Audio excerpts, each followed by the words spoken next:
එතකොට 17 වෙනි ප්‍රශ්න පත්‍රයේ විදිහට අපේ ප්‍රශ්න පත්‍ර පන්තියේ අපි කතා කරන්නේ paper number පසුගිය විභාග ප්‍රශ්න පත්‍ර 2013 A level ප්‍රශ්න පත්‍රය. 2013 A level ප්‍රශ්න පත්‍රය තමයි අද අපි කතා කරන්න බලාපොරොත්තු වෙන්නේ. ඒකට ප්‍රධාන හේතුවක් විදිහට මූලාරම්භය ගන්නේ විභාග ප්‍රශ්න පත්‍ර සාකච්ඡා කිරීම සහ පුතේ විභාග ප්‍රශ්න පත්‍ර කිරීම අතිශයින් වැදගත් කාරණයක්. මම ඔයාලට ඔප්පු කරලා පෙන්නලා දීලා තියෙනවා විභාග ප්‍රශ්න පත්‍ර කොතරම්නම් අවශ්‍යද මේ විභාග ප්‍රශ්න පත්‍ර කරන එකෙන් කොච්චර සාර්ථකත්වයක් තියෙනවද කියනවා කාරණා. ඒක මම හිතන්නේ ඔයාලට පෙනිලා දැනිලා ඇති. තව ඇඟිල්ලෙන් එන කාටවත් කියන්න ඕනේ නැහැ. ඊළඟ කාරණා. දැන් අද මේ සාකච්ඡා කරන ප්‍රශ්න පත්‍රය 2013 A level ප්‍රශ්න පත්‍රය ඉතාමත් හොඳින් උකහාගෙන හොඳ දැවැන්ත ප්‍රතිඵලයක්. හරි. ඔයාලගේ ප්‍රතිඵල ලකුණ සටහන් කරගන්න උපකාරී කරයි කියලා මම හිතනවා. දැන් ඔයාලා හොඳට මේව හොඳට අහගනින්න. එකින් එක ප්‍රශ්නේ අපි ගොඩනගන්නයි යන්නේ 2013 බලමු පළවෙනි ප්‍රශ්න 5 ඒ විදිහට. දැන් උසස් පෙළ ගිණුම්කරණය ප්‍රශ්න පත්‍රයේ පළවෙනි ප්‍රශ්න 10 නැත්නම් MCQ 30 සහ කෙටි ප්‍රශ්න 20 කොහොමද කරන්න ඕනේ කියන කාරණය මම මූලික වශයෙන්ම ඔයාලට කියලා දීලා තියෙනවා. ඔයාලට ඒක මතක ඇති. ඒකට හේතුව ඔයාලට මතක නම් පුතේ මම ඔක්කොටම කියලා දීලා තියෙන කාරණයක් තමයි විභාග ප්‍රශ්න පත්‍ර සාකච්ඡාවේදී කාලය කියන එක අතිශයින් වැදගත්. අපේ ගිණුම්කරණය ප්‍රශ්න පත්‍රයේ ඒ කාලය කළමනාකරණය කර ගැනීමට නම් අනිවාර්යයෙන් ක්‍රමවේදයකට යුතුව වැඩ ටික කළ යුතුයි. ඒ ක්‍රමවේදය ඔස්සේ වැඩ කළොත් අපට ලේසියෙන් පහසුවෙන් කාලය කළමනාකරණය කර ගනිමින් අපගේ කාර්ය කරන්න පුළුවන්. ඒකට පළවෙනි ප්‍රශ්න පත්‍රයේ ලියන්න ඕනේ කොහොමද කියන එක මම ඔයාලට පැහැදිලිව කියලා දීලා තියෙනවා. කෙටියෙන් කිව්වොත් පළවෙනි ප්‍රශ්න පත්‍රයේ අපි ගත්තොත් එහෙම MCQ 30කුයි කෙටි ප්‍රශ්න 20කුයි තියෙනවා. මේක ඉස්සරලාම පළවෙනි ප්‍රශ්නේ ඉඳන් 10 වෙනකන් MCQ ටික කරලා ඊට පස්සේ කෙටි ප්‍රශ්නවල තියරි මේ කාරණා ලියන්න ඕන ටික ලියලා ඊට පස්සේ 11 වෙනි ප්‍රශ්නේ ඉඳන් 50 වෙනි ප්‍රශ්නට වෙනකන් පිළිවෙලට කරගෙන ගියාපුවාම දැවැන්ත කාලයක් ඉදිරි කරගත්ත හැකි කියන කාරණය මම මේ සියල්ලන්ටම කියලා තියෙනවා. කියලා දීලා තියෙනවා. ඔයාලට මතකයි. හරි. එහෙනම් විභාග මේ ප්‍රශ්න පත්‍ර පන්තියේ මුල ඉඳලා ওই ටික පිළිවෙලට අපි කතා කරගෙන ආවා. ඔයාලට මතක ඇති. හරි. එහෙනම් අපි යන් පළවෙනි ප්‍රශ්නෙට. ප්‍රශ්න පත්‍රය ඔක්කොම ගාව ඇති කියලා මම විශ්වාස කරනවා. වෙබ් අඩවියේ දක්වලා තිබ්බා. ප්‍රශ්න පත්‍රයේ සියල්ලම ගාව ඇති කියලා හිතනවා. හරි. අපි යන් පළවෙනි ප්‍රශ්නෙට.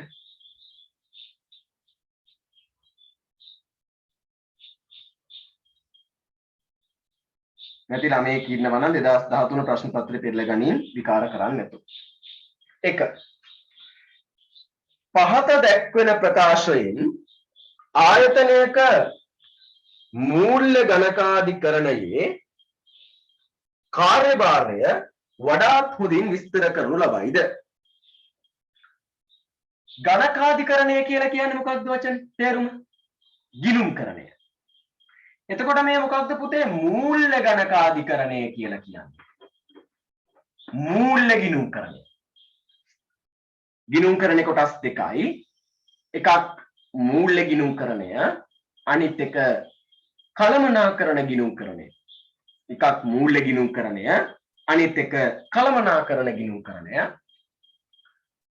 එතකොට මූල්‍ය ගිණුම්කරණ නැත්නම් මූල්‍ය ගණකාධිකරණය කියලා කියන්නේ සියලු ඇල්මැති පාර්ශවයන්ට අවශ්‍ය මූල්‍ය තොරතුරු ලබා දෙන එක කියලා පළවෙනි පාඩමේම පළවෙනි කොටස් හරියම අපි කතා කරලා තියෙන දෙයක්. ඒක ඔයාලා දන්නවා. ඔයාලට ඒ පිළිබඳ උදා දෙකීමක් තියෙනවා. එහෙනම් අන්නේ මූල්‍ය ගණකාධිකරණයේ කාර්යභාරය විස්තර කරන පිළිතුරයි අපෙන් අහන්නේ. ඒ ආයතනයක ගනුදෙනු ගිණුම් පොත්වල වාර්තා කරයි. ඒ ආයතනයක ගනුදෙනු ගිණුම් පොත්වල වාර්තා කරයි. ඒක මේ මූල්‍ය ගිණුම්කරණයේ කාර්යභාරයක් තමයි. ආයතනයක ගනුදෙනු ගිණුම් පොත්වල සඳහන් කරන එක. ඒත් අපෙන් ප්‍රශ්නය අහන්නේ පුතේ කාර්යභාරය වඩාත් හොඳින් විස්තර කරනු ලබන්නේ. එතකොට මේ ගිණුම් පොත්වල තොරතුරු සටහන් කරන්න විතරක් නෙවෙයි මූල්‍ය ගණකාධිකරණය තියෙන්නේ. එහෙනම් පළවෙනි උත්තරේ අපිට නිවැරදි පිළිතුර හැටියට ගන්න බෑ. දෙවෙනි එකේ කියනවා ඒ ආයතනයක ගනුදෙනු මූල්‍ය තොරතුරු වලට පරිවර්තනය කරයි. ඒ ආයතනයක ගනුදෙනු මූල්‍ය තොරතුරු වලට පරිවර්තනය කරයි. ආයතනයක ගනුදෙනු මූල්‍ය තොරතුරු වලට පරිවර්තනය කරනවා තමයි ඇත්ත. නමුත් වඩාත් නිවැරදි කාර්යයක නෙවෙයි ඊට වඩා දැවැන්ත කාර්යයක් මූල්‍ය ගිණුම්කරණයෙන් කරනවා. එහෙනම් දෙවෙනි පිළිතුරත් වැරදි. තුන්වෙනි පිළිතුරෙන් කියනවා ඒ ආයතනයක වාර්ෂික විගණනය සඳහා මූල්‍ය ප්‍රකාශන පිළියෙල කරනු ලබයි. මූල්‍ය ගිණුම්කරණය තොරතුරු දෙන්නේ ආයතනයක වාර්ෂික විගණනය සඳහා විතරද පුතේ? නෑ. සියලු ඇල්මැති පාර්ශවයන්ට විගණනය කරන එකාට රජයට අයිතිකරුවට කළමනාකරුවට හැම එකාටම දෙන්න ඕන දේවල් දෙනවා. පොදු එකක් විතර හැම එකාටම දෙන එකාට නිකන් අපි කියන්නේ පොදු මොකක්ද එක කියලා. අන්න ඒ වගේ මේ මූල්‍ය ගිණුම්කරණය හැම එකාටම දෙනවා. මොනවද තොරතුරු? දැන් ගිණුම්කරණයට කියනවා පොදු පරමාර්ථ මූල්‍ය ප්‍රකාශන කියලා. මතකද? ඉතින් මේ විගණන එකාට විතරක් නෙවෙයි හැම එකාටම දෙනවා. ඉතින් මේකත් ගන්න බෑ. 4. ඒ ආයතනයක සැලසුම් කිරීම සහ පාලනය සඳහා කළමනාකරුවන්ට තොරතුරු සපයයි. ඒ සපයන්නේ මෙයා නෙවෙයි කළමනාකරන ගණකාධිකරණයේවත් කළමනාකරන ගිණුම්කරණය. ඉතින් 4ක් වැරදි. ඔතන 6 කියන ප්‍රශ්න පත්‍රය දක්වලා තිබ්බට 5 එන්න ඕනේ. ඒකේ දක්වනවා මෙහෙම. ඒ ආයතනයක් පිළිබඳ ඇල්මක් දක්වන බාහිර පාර්ශවයන්ට සහ ඒ කළමනාකරණයට තීරණ ගැනීම සඳහා තොරතුරු සපයයි.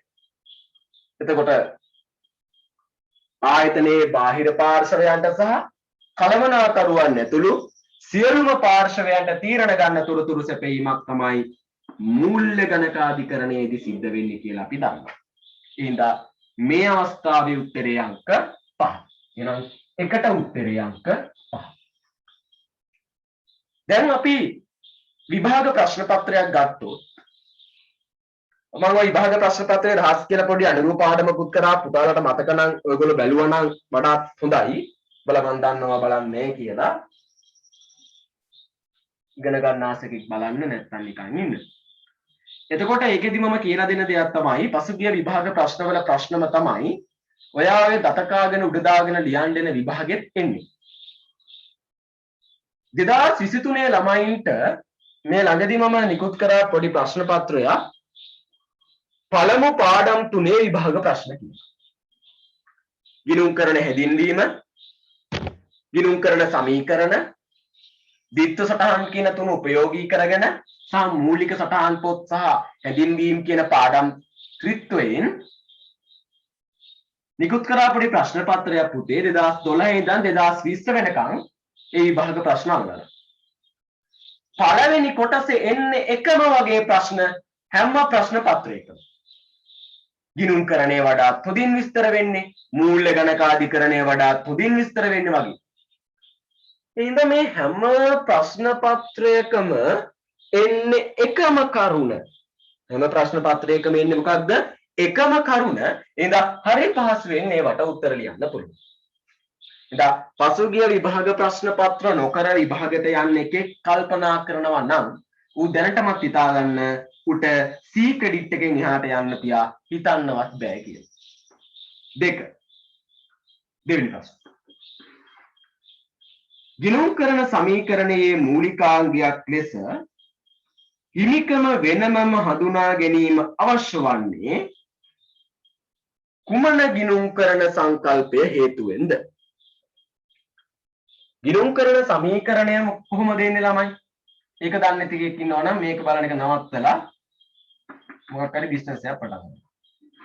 වත්කම් සමානයි වගකීම් ධන හිමිකම් කියන එක තමයි ගිණුම් කරන සමීකරණය.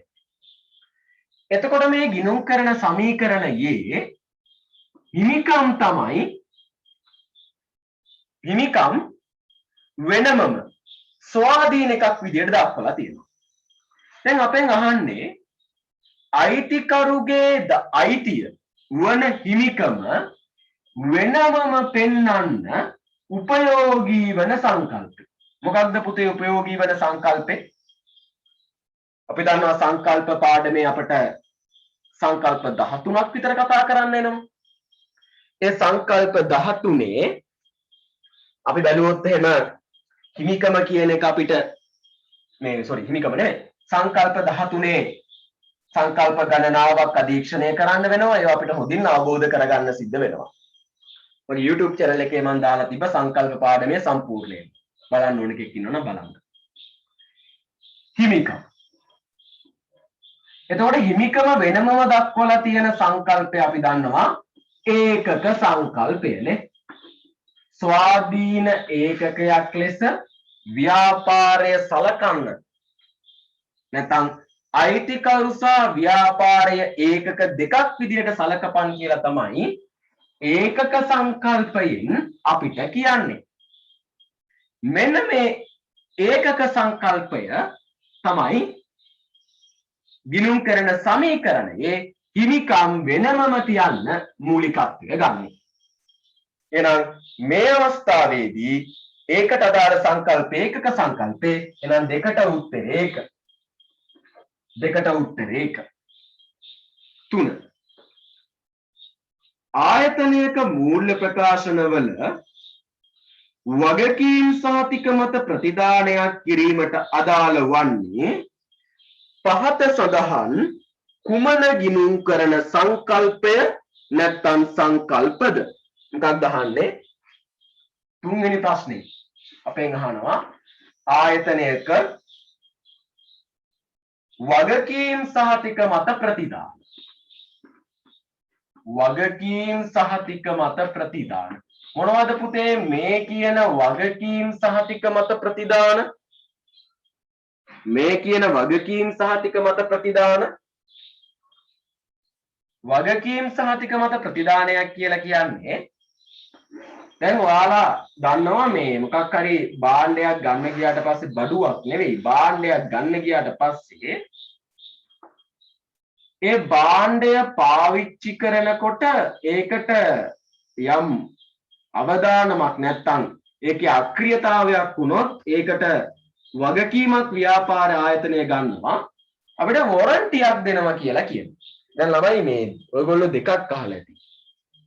වොරන්ටි කියලා එකක් අහලා ඇති, ගැරන්ටි කියලා එකක් අහලා ඇති. දැන් කෙනෙක්ට හිතේ මොකක්ද වොරන්ටි කියලා කියන්නේ, මොකක්ද ගැරන්ටි කියලා කියන්නේ, මොකක්ද මේ දෙකේ වෙනස? පුතේ වොරන්ටි කියලා කියන්නේ යම් කිසි කාලයකට දෙනවා නම් වගකීම් සහතිකය. ගැරන්ටි කියන්නේ ජීවිත කාලය පුරාවටම දෙනවා නම් වගකීම් සහතිකය. එතකොට ඒක මේ අපිට විශේෂපතයට ඕනේ නැහැ නිකන් දැනුමට දැනගන්න. එතකොට මේ වගකීම් සහතික ප්‍රතිදානයක් කියන්නේ මොකක්ද? දැන් හිතන්න අපි බල්බ් 600ක් හදලා වෙළඳ පොළට නිකුත් කරනවා. මේ බල්බ් 600න් එක බල්බ් එකකට බැගින් මාස 6ක වොරන්ටියක් දෙනවා. මොකක් හරි ප්‍රශ්නයක් වුණොත් වැඩ කරන්නේ නැති වුණොත් ඒ බල්බ් එකකට මාස 6ක වොරන්ටියක් දෙනවා කියලා කියනවා. දැන් මේ 600 වෙළඳ පොළට නිකුත් කරාට පස්සේ අපි නිකුත් කරන දවසේ දන්නේ නැහනේ කොච්චරක් මේ වොරන්ටි එක ඉල්ලගෙන නැවත ඒවිද කියලා. එහෙම આવොත් ඒක අපේ ව්‍යාපාරේ වියදමක්. මොකද අපි ඒකට තව එකක් දිය යුතු හින්දා. අන්න එහෙම ඒවීයි සිතලා ගිණුම් කාලච්ඡේදය ආරම්භේ නැත්තම් මුලදිම අපි වෙන් කරනවා ප්‍රමාණයක් යම් මූල්‍යමය වටිනාකමක්. ඒක තමයි අපි මේ වගකීම් සහතික ප්‍රතිදානය කියලා කියන්නේ. එතකොට තුන්වෙනි ප්‍රශ්නෙන් අපෙන් අහන්නේ මෙන්න මේ විදිහට වගකීම් සහතික ප්‍රතිදානයක් නිකුත් කිරීමට නැත්නම් ඇතිවීමට බලපාන සංකල්පය මොකක්ද කියන එක. මොකක්ද පුතේ සංකල්පය? අපිට දෙනවා A උපචිත,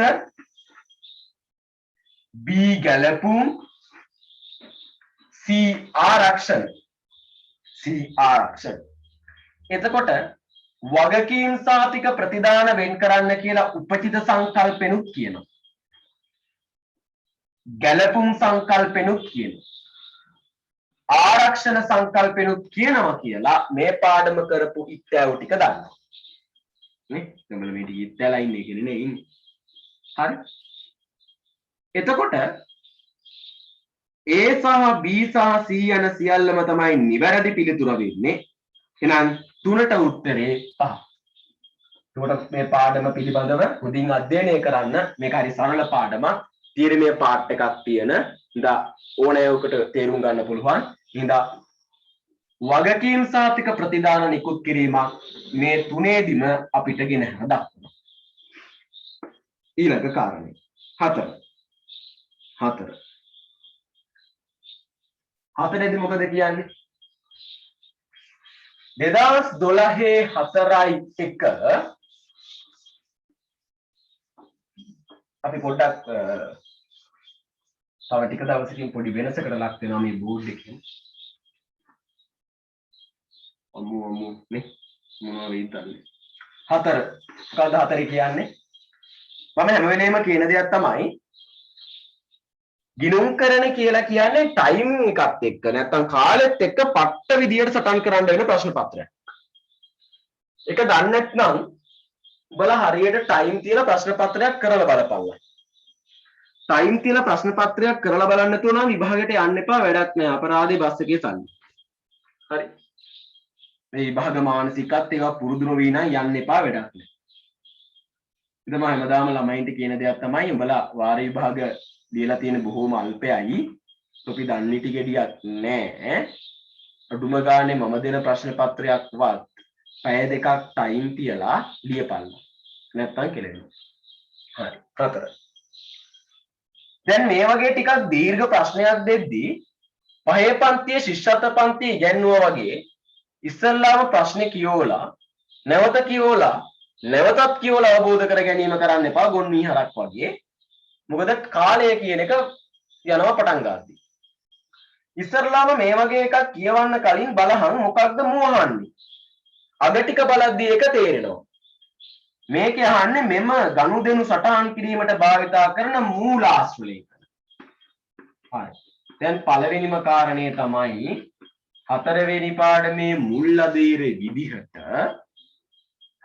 ළමයින්ට අපි මූලාශ්‍ර ලේඛන කියලා කියන්නේ මොනවාද? ඒ ගනුදෙනු වලට අදාළ මූලාශ්‍ර ලේඛන මොනවද කියන කාරණය අති පැහැදිලිව කියලා දෙන්න. එහෙනම් මේ ඒක පොදින් මතක තියාගන්න ඕන, පාඩම් කරගන්න ඕනේ. ඉතින් පාඩම් නැත්තම් සම්මා සම්බුදු සරණයි. දැන් මෙන්න මේ ගනුදෙනු කිහිපයේ මූලාශ්‍ර ලේඛන පිළිවෙලින් තමයි අපෙන් අහන්නේ. 2012 4.1 දින අමල් ඔහුගේ පෞද්ගලික ඉතුරුම් රුපියල් ලක්ෂ 5ක් සහ ඔහුගේ ලක්ෂ 20ක් වටිනා මෝටර් රථයක් යොදවමින් ව්‍යාපාරයක් ආරම්භ කරනවා. එතකොට මේ අපි යම් ප්‍රාග්ධනයක් යොදවලා පුතේ ව්‍යාපාරයක් ආරම්භ කරද්දී ඒ ආරම්භක ප්‍රාග්ධනය සටහන් කරන නැත්නම් ආරම්භක ප්‍රාග්ධනය යෙදවීම සටහන් කරන මූලාශ්‍ර ලේඛනය මොකක්ද?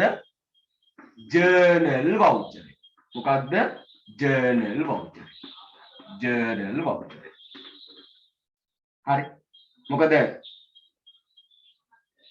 මුදල් ලැබීම්, මුදල් ගෙවීම්, ඉන්වොයිස්, ගැනුම් විකුණුම් ඉන්වොයිස්, ලදුපත, වවුචර් අංකය, ඊට පස්සේ හරපත බැරපත මේ ඒවට එන්නේ නැති අනිත් ඕනම ගනුදෙනුවක් කියන්නේ ජර්නල් වවුචරයට. ඒ හින්දා ආරම්භක ප්‍රාග්ධන අනිවාර්යෙන් යන්නේ ජර්නල් වවුචරයට. පළමු මෙහෙයුම් මාසය තුලදී ව්‍යාපාරය රුපියල් ලක්ෂ 3ක භාණ්ඩ ණයට මිලදී ගත් අතර එතකොට ඊළඟ ගනුදෙනුව විදිහට මොකද මුන් කරලා තියෙන්නේ පුතේ? භාණ්ඩ ණයට අරගෙන භාණ්ඩ මොනවා කරලාද? ණයට අරගෙන භාණ්ඩ ණයට අරගෙන නම් භාණ්ඩ ණයට ගැනීම සටහන් කරන මූලාශ්‍ර ලේඛනය මොකක්ද? ගැනුම් ඉන්වොයිසිය. මොකක්ද? ගැනුම් ඉන්වොයිසිය. ගැනුම් ඉන්වොයිසිය. හරි. අතර එයින් රුපියල් 50000ක් වටිනා භාණ්ඩ දෝෂ සහිත වීම නිසා ආපසු යවන ලදී. අන්තිමට මොකද කරලා තියෙන්නේ? මේ ගත්ත භාණ්ඩවල භාණ්ඩ ටිකක් දෝෂ සහිතයිලු, හිල් තියෙනවා පාවිච්චි කරන්න බෑනේ පුතේ, අපි කැමති නෑනේ. ඒ හින්දා යා මොකද කරේ? ආපහු යවනවා. ආපසු යවද්දී අදාළ මූලාශ්‍ර ලේඛනය මොකක්ද? හරපත. දැන් තවත් ළමයින්ට තියෙන ගැටලුවක් තමයි ආපසු යවද්දී හරපතද බැරපතද මේ දෙකෙන් එකක් කියලා දන්නවා. නමුත් මේ දෙක පැටලෙනවා. මතක තියාගන්න ආපසු යවනවා කියලා කියන්නේ හරවල යවනවනේ. හරවා යවීම ඒවා හරපත. ඔය විදිහට මතක තියාගන්න එක ගොඩක් ලේසි. එතකොට අපිට උත්තරේ හැටියට එන්න ඕනේ ජර්නල් වවුචරය, ඉන්වොයිසිය නැත්තම් ගැනුම් ඉන්වොයිසිය. ගැනුම් කියන එක නැති වුණත් කමක් නැහැ. ඊළඟට හරපත. එහෙම උත්තරයක් තියෙනවා අංක 1. හරි අපි යම් පස්වෙනි ප්‍රශ්නයට. මේවා හරි ලේසි ප්‍රශ්න. මේ ප්‍රශ්න ගොඩ නැගෙන්නේ පළමු දෙවෙනි සහ හත්වෙනි සහ සිව්වන පාඩම් වලින්.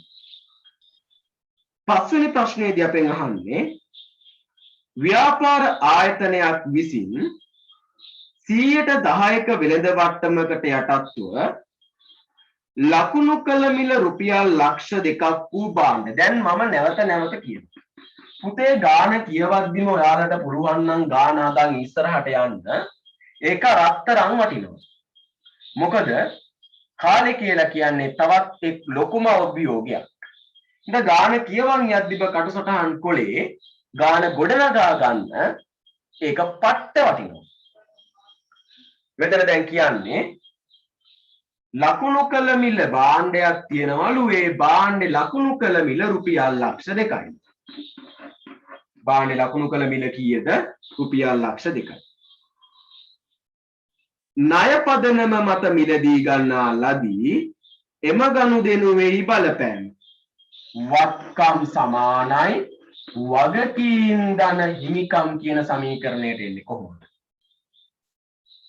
ලකුණු කළ මිල රුපියල් ලක්ෂ 2ක් තියෙන භාණ්ඩයකට 110ක වෙළඳ වට්ටමක් හම්බ වෙනවා.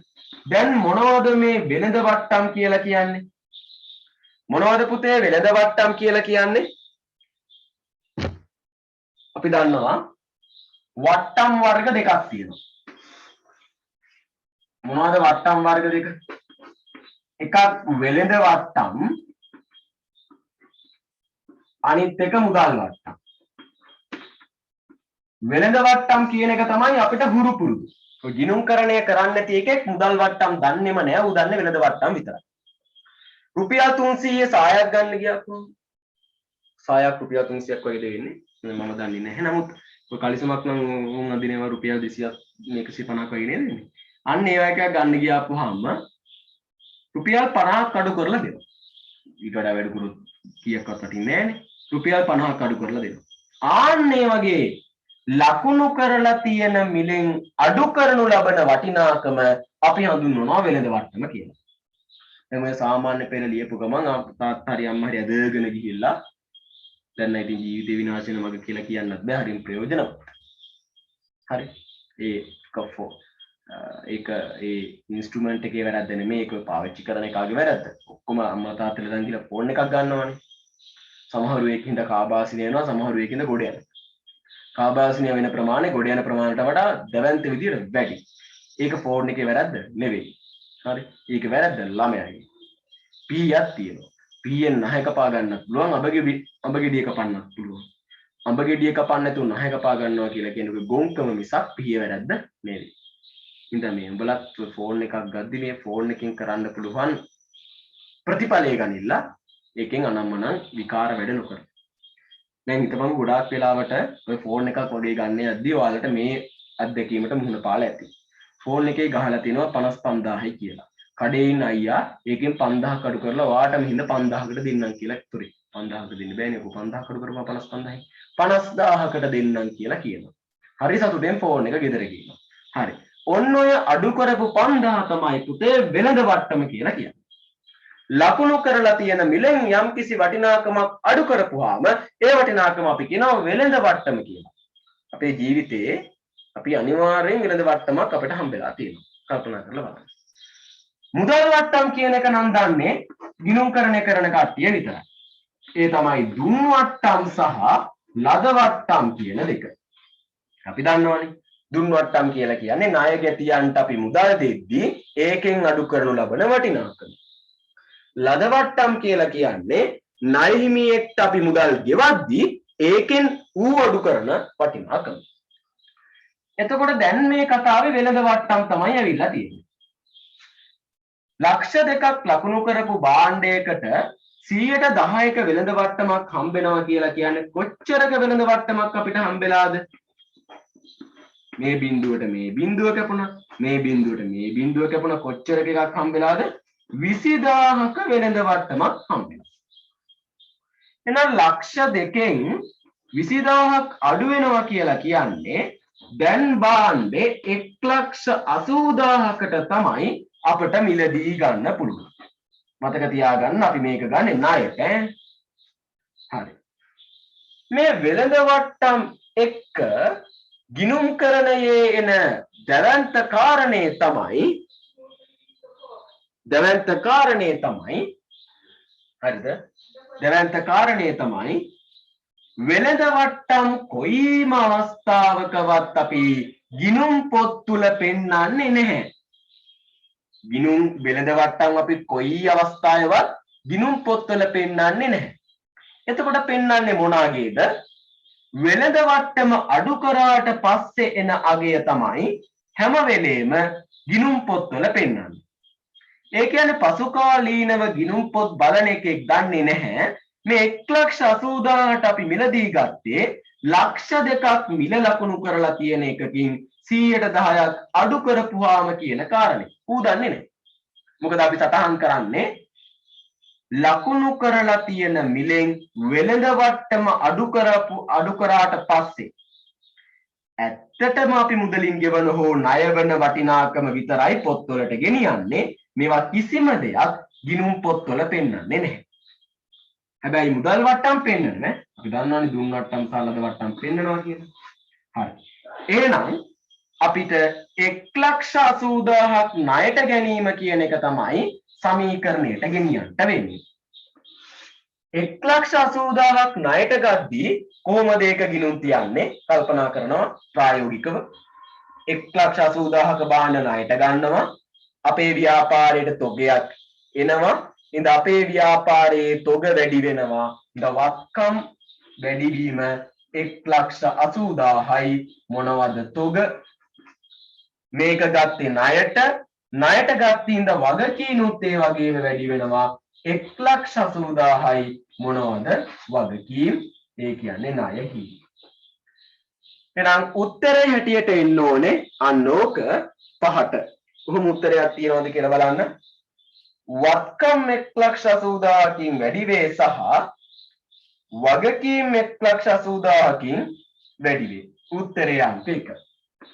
එතකොට අපි මේ කතා කරගෙන යන්නේ 2013 A level ප්‍රශ්න පත්‍රයේ මේ 2013 A-level ප්‍රශ්න පත්‍රයේ පළවෙනි ප්‍රශ්න තුනට මෙන්න මේ විදිහට තමයි පිළිතුරු ලැබෙන්නේ. මෙන්න මේ විදිහට තමයි අපට පිළිතුරු ලැබෙන්නේ. හරි. එතකොට අපි පස්වෙනි ප්‍රශ්නයට යනකම් ඔය විදිහට සාකච්ඡා කරමු. දැන් මේ අස්සෙන් පස්සෙන් යම් කාරණයක් ලියා ගන්න කියා ගන්න එනවා නම් ඒවා ලියා ගන්න ඔය මේ වට්ටම් බෙදෙන ආකාර හිම මොකද උඹලා දැන් ලොකු ළමයි මොලේ තියෙන්න ඕන නෝට් එකක් එහෙම දාගන්න. හරි. හැමදේම දෙන්න ඕනේ නැහැ. උඹලා හැමදේම දෙනකන් ඉන්නේ නේ බලින් ගන්න ඕනේ. හොඳ මේවත් බලින් ලියාගන්න. හරි. අපි යම් ප්‍රශ්න අංක 6ට. ප්‍රශ්න මොකක් හරි තියෙනවා නම් අහන්න.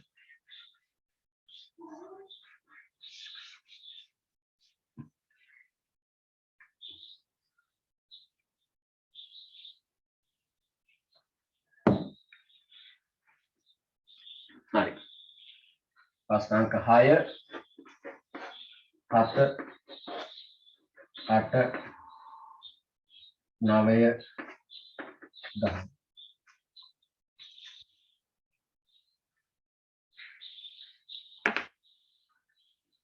はい。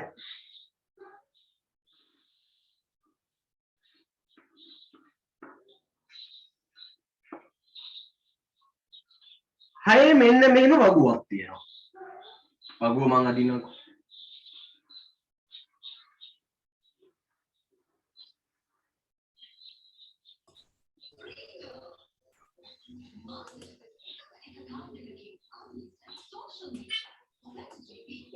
මොකද්ද තියෙන්නේ?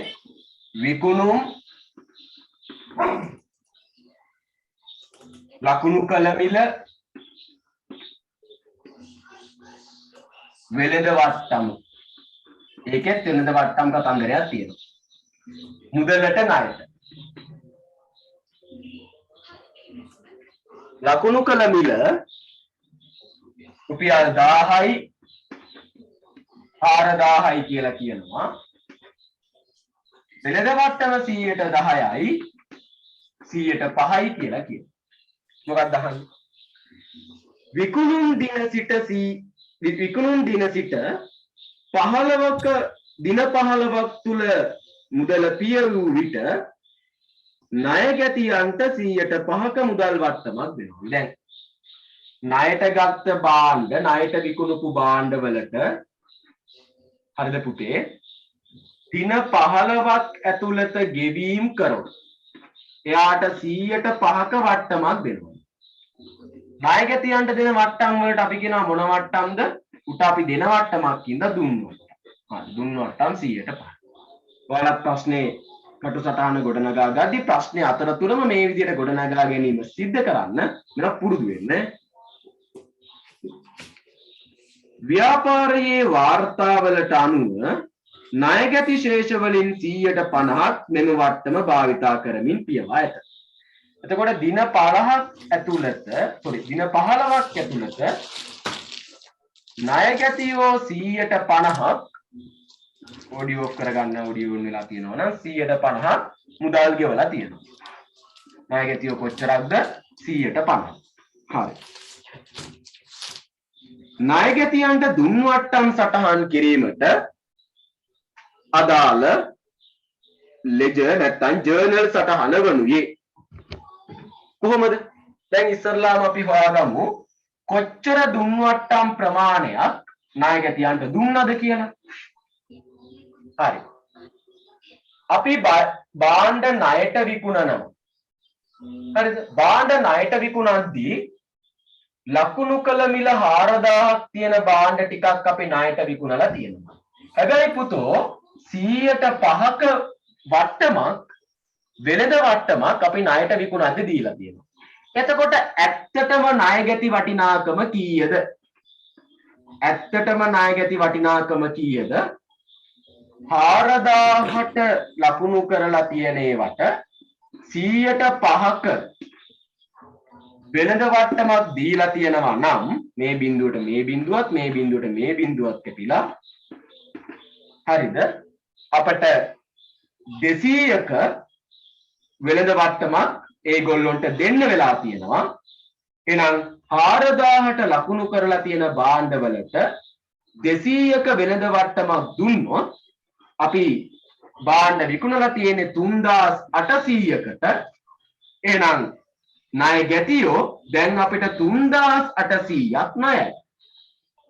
එහෙම 3800ක් ණය ගැතියන් 150ක් දින 15ක් ඇතුළත. ඒ කියලා කියන්නේ මේ 105ක වට්ටම ගන්න සුදුසුකම් ලබන කාල සීමාව ඇතුලේ අපට මුදල් ගෙවලා තියෙනවා.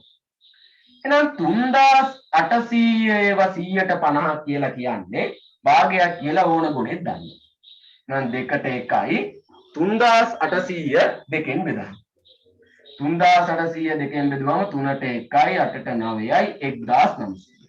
එහෙනම් 1900ක් වටිනා ණය ගැති ප්‍රමාණයක් 105ක දුම් වට්ටමකට හිමිකම් කියනවා.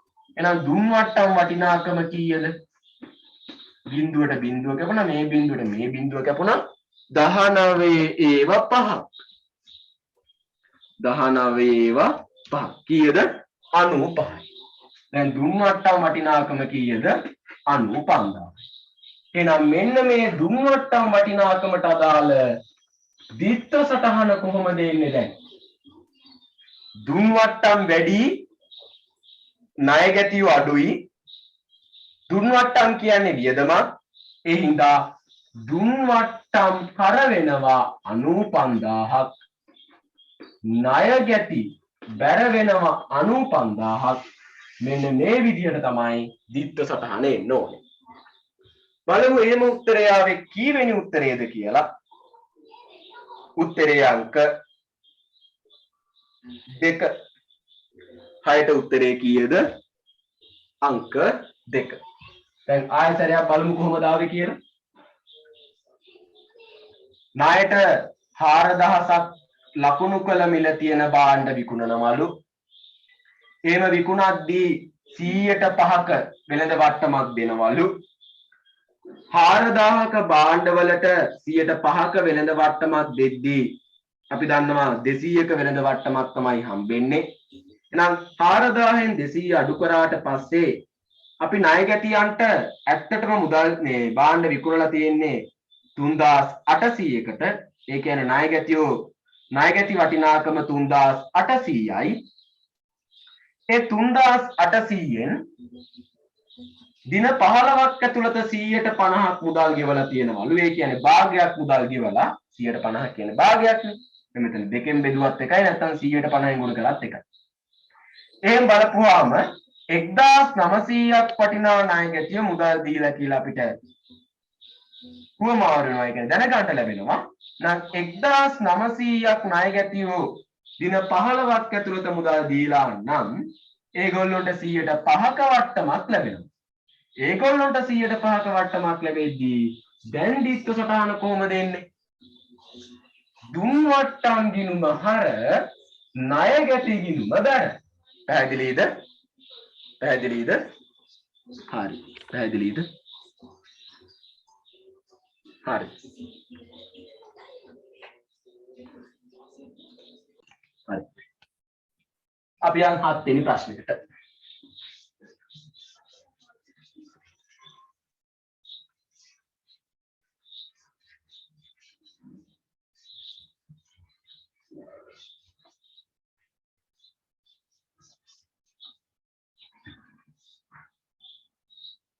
හත්වෙනි ප්‍රශ්නේ. මොකක්ද හත්වෙනි ප්‍රශ්නේ කියවෙන්නේ?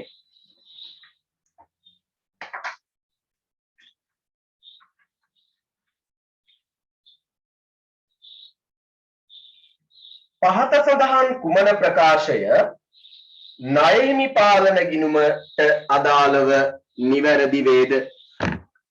ප්‍රකාශන පහක් දීලා ණය හිමි පාලන ගිණුමට අදාළව නිවැරදි ප්‍රකාශය මොකක්ද කියලා අපෙන් අහනවා.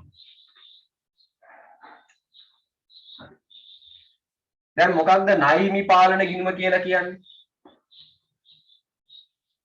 ලෙජරේ සංකීර්ණ වෙනවට බෙදනව කොටස් දෙකකට. පාලන ගිණුම් පාඩම දන්නවනේ. ඒ කොටස් දෙක තමයි එකක් පොදු ලෙජරය අනිත් එක උපලෙජරය. පොදු ලෙජරයේදී දැන් උපලෙජරයක්නේ ණය හිමි උපලෙජරය කියලා කියන්නේ. මේ ණය හිමි උපලෙජරයේ සාරාංශගත තොරතුරු පොදු ලෙජරයේ ඉදිරිපත් කරන ගිණුම තමයි පුතේ පාලන ගිණුම. මොන ණය හිමි පාලන ගිණුම කියලා කියන්නේ. දැන් ණය හිමි පාලන ගිණුම ගැන තමයි අපට මේ උදාහරණ දීලා තියෙන්නේ. 1. සෑම ණය හිමියෙක් වෙනුවෙන්ම පාලන ගිණුමක් පවත්වාගෙන යයි. හරිද? නෑ වැරදි. ඇයි ඒ? පාලන ගිණුමෙන් කරන්නේ සියලු ණය හිමියන්ගේ සාරාංශගත ඉදිරිපත් කිරීම. පෞද්ගලික ණය හිමියන්ගේ තොරතුරු තියෙන්නේ ණය හිමි ලෙජර්. එයාගේ සාරාංශගත ඉදිරිපත් කිරීමක් තමයි පොදු ලෙජරයේ තියෙන ණය ගැති පාලන ගිණුමෙන් කරන්නේ. හරි. 2. සියලුම ගැනුම් ණය හිමි පාලන ගිණුමේ සටහන් කරයි. සියලුම ගැනුම් ණය හිමි පාලන ගිණුමේ සටහන් කරයි. ඇත්තද? ගැනුම් ඔක්කොම ණය හිමි පාලන ගිණුම නැත්තම් ලෙජරේ සටහන් කරනවද? නෑනේ. ඇයි ඒ? ගැනුම් ආකාර දෙකකින් වෙන්න පුළුවන්. එකක් අත්පිට ගැනුම් සල්ලි දීලා එවලම ගැනුම් කරන්න පුළුවන්. අනිත් එක ණයට ගැනුම්. ණයට ගැනුම් වෙන්න පුළුවන්. එතකොට පුතේ අපි ණය හිමියෝ ලෙස හඳුන්වන්නේ ණයට ගැනුම් කරනවා නම් විතරයිනේ. නැද්ද? ඔව්නේ. එහෙනම් ගැනුම් සියල්ලම ආකාර කීපයම ණය හිමි පාලනයේ වගේ දාන්නේ නැහැ. එහෙනම් දෙකක් වැරදි ඈ. 3. ගැනුම් ජර්නලයේ එකතුව ණය හිමි පාලන ගිණුමේ සටහන් කරයි.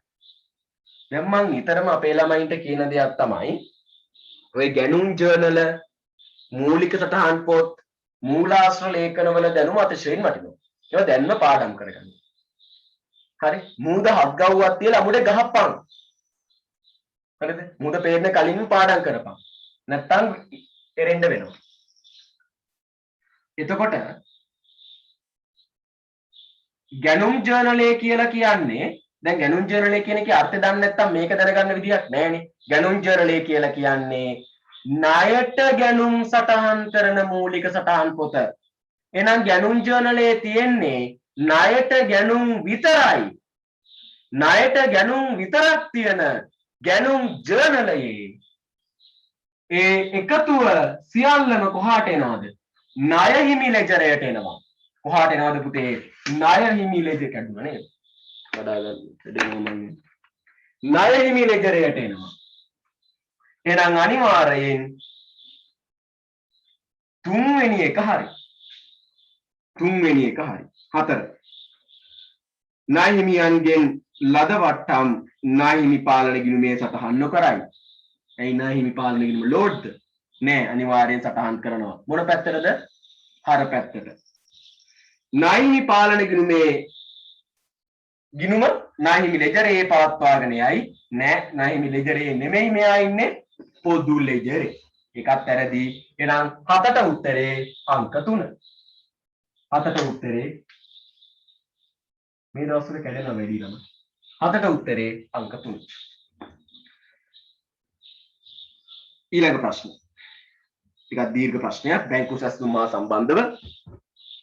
අපි යන අපේ බැංකු සැස්තුම් වලට හැමදාම ගහන සංකල්ප සිටීමට සංකල්ප සිටීම කියලා කියන්නේ පාඩමක් විග්‍රහ කරන්න බෝඩ් එකේ ඇඳෙන එකට. හරි මොකද දැන් මේකෙන් කියන්නේ? හරි දැන් එහෙම සෙට් එකක් දීලා බැංකු සැස්තුම් ප්‍රකාශ සීන් එකක් මෙහන්නේ. දැන් මොකද්ද පුතේ බැංකු සැස්තුම් කියලා කියන්නේ? හැමදාම අපිට මේක මම කියලා දෙනවා. දැන් හොඳට තියරි ටිකයි නෝට් ටිකයි දැනගන්න ඕනේ. ඔය ළමයින්ට සමහර ලාවට තියරි නෝට් ප්‍රශ්න මට දැන් කතා කරලා දෙනවා අනන්තවත්. ළමයි අනන්තයක් නම් කතා කරන්නේ නැහැ බොරු කියන්න ඕනේ නේ. ළමයි අනන්තයක් කතා කරලා තියෙනවා. ළමයි ගොඩක් කතා කරලා තියෙනවා. එහෙනම් පොඩි තීරණයක් කරලා තිනවා පාඩම් හැම එකක්ම රෙකෝඩ් සහගත කරලා වෙබ්සයිට් එක නිර්මාණගත කරන්නට. එතකොට ළමයින්ට පුළුවන් කැමති පාඩම බලන්න. මේක හදලා ඉවරයි ගොඩාක් පාඩම් වල තව පාඩම් කීපයක් තියෙනවා කැමති ළමයි ඉන්නවනම් බලන්න පුළුවන් ඒකට දැන්වීමයි කියලා කියන්නේ මොකක්ද ඒවට කියන්නේ මේ ප්‍රචාරණය නොබෝ දිනකින් වෙනවා හරි දැන් බැංකු සැසඳුමක් කියලා කියන්නේ මොකක්ද එකම බැංකුවේ ගිණුමකින් ගනුදෙනු කරද්දී ඒ බැංකු ගිණුමේ සිදුවන මුදල් ගනුදෙනු පිළිබඳව ව්‍යාපාරයේ මුදල් ගිණුමේ සටහන් කරනවා ඒකම බැංකුව විසින් බැංකු ප්‍රකාශනය සඳහන් කරනවා ගිණුමකින් වන දේ මුදල් ගිණුමක් කියද්දී බැංකු ප්‍රකාශනයත් එකම දේ කියද්දී මේ දෙන්නගේ අන්තිම ශේෂ මොනවා වෙන්න ඕනද මේ අන්තිම ශේෂය මොනවා වෙන්න ඕනද සමාන වෙන්න ඕන හැබැයි එක්කෝ මුදල් පාලනයේ ප්‍රශ්නයක් නැත්නම් බැංකු ප්‍රකාශනයේ ප්‍රශ්නයක් නිසා මේ එකතු දෙක සමාන නොවෙන්න පුළුවන්.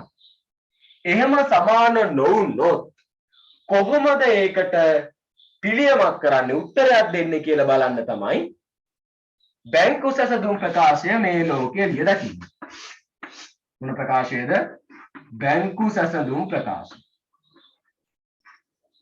බැංකු සැසඳුම් ප්‍රකාශය. එතකොට බැංකු සැසඳුම් ප්‍රකාශයේදී කොහොමද වෙන්නේ? ඉස්සරලාම අපි කරන දේ තමයි මේකේ පළවෙනි පියවර හැටියට මුදල් ගිණුමේ වැරදි ටික හදන්න අපි හදනවා මොකක්ද? සංශෝධිත මුදල් ගිණුම. එතකොට ඒ සංශෝධිත මුදල් ගිණුමේදී ඊගේ ශේෂයේ හැටියට මේ වැරදි නැත්තම් ශේෂ අසමාන ශේෂ නෙමෙයි ශේෂ අසමාන මුදල් ගිණුමේ ශේෂය මෙතනට අරගෙන මෙයාගේ වැරදි ටික දාලා ගලපලා සංශෝධිත හෙවත් වැරදි නැත්තම් නිවැරදි ඒකකේ මෙතනට ගන්නවා. අරගෙන ඒක කියනවා මෙතනට මොකක් කියලාද? සංශෝධිත මුදල් ශේෂය. හරිද? එහෙම අරගෙන ධන ඍණ කියලා දාගෙන බැංකු ප්‍රකාශනයේ වැරදි ටික බැංකු සැසඳුමට ගේනවා. ගෙනල්ලා නිවැරදි කරන්නේ නැහැ. කට කැඩෙනකන් කියලා ඇති. මොකක් කරනවද? වැරද්ද පෙන්වනවා. දැන් උඹලට මේ පාඩම මම කියලා යද්දි පහ අහගෙන ඉන්නුට මට කලින් නිගන්න වෙනවා. ඒ 100 පාරක් විතර අහනනේ. කමක් නැහැ ඔළුවට දාගන්න. එහෙම කරනකොට අනිවාර්යෙන් ධන පැත්ත මේ අවස්ථාවේ නියෝජනය කරනවා. නිකුත් කළ නමුත් ඉදිරිපත් නොකළ චෙක් ඍණ පැත්ත නියෝජනය කරනවා. තැන්පත් කළ නමුත් උපලබ්ධි නොවු චෙක්. ඉඳ අන්තිමට එකතුව යනවා. හරි. දැන් මෙතන කතන්දරේ ගොඩනගෙන්නේ මේ හරීම සරලව ඉක්මනින් කිව්වේ. මේක අපි බොහොම සරලව පාඩම ඉගෙන ගත යුතුයි. මේකෙදි කියන්නේ 2013 මාර්තු සහ පෙබරවාරි මාස තුලදී තැන්පත් කළ චෙක්පත් හා නිකුත් කළ චෙක්පත් වල සාරාංශය පහත දැක්වේ කියලා කියනවා. හරිද? පහත දැක්වේ. එතකොට විස්තරයේ කියවෙනවා බැංකුවේ තැන්පත් කළ චෙක්පත් මාර්තු මාසෙට 1000යි පෙබරවාරි මාසෙට 900යි චෙක්පත් නිකුත් කිරීම මාර්තු මාසෙට නෑ නේද? මේකේ නෑද තියෙනවද දන්නේ? ටියු ටයිප් කරපු එක ඉන්න උනම් මහ ලෝක අගස්ති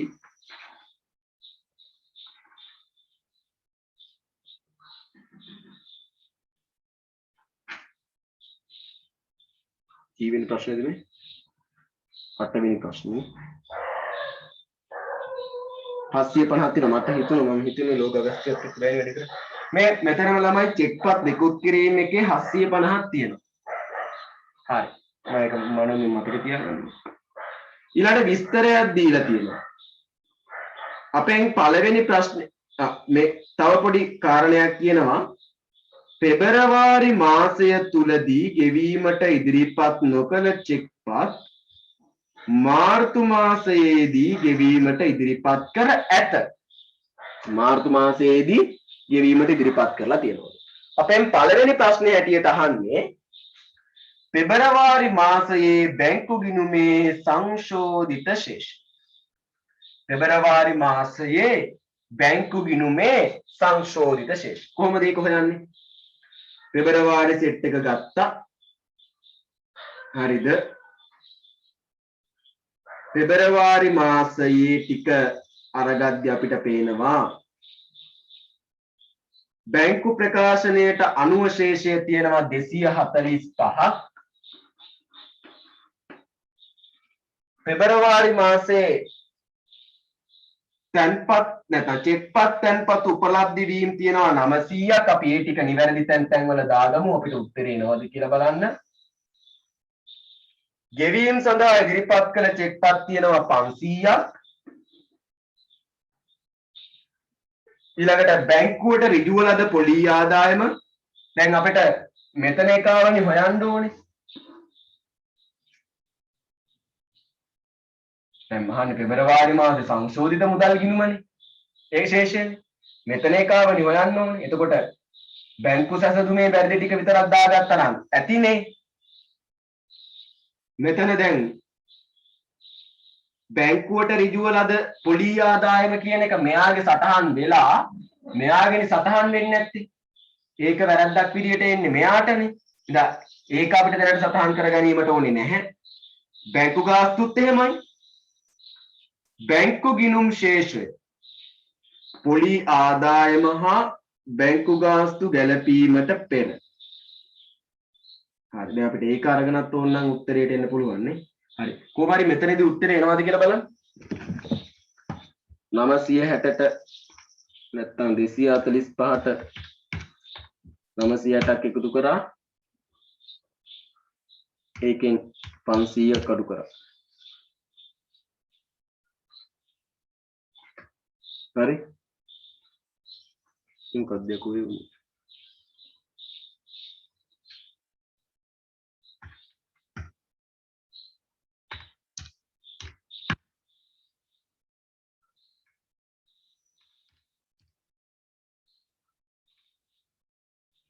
මේක මේ අර ශේෂය අරගෙන ඒකට තමයි දාන්න වෙන්නේ ළමයි.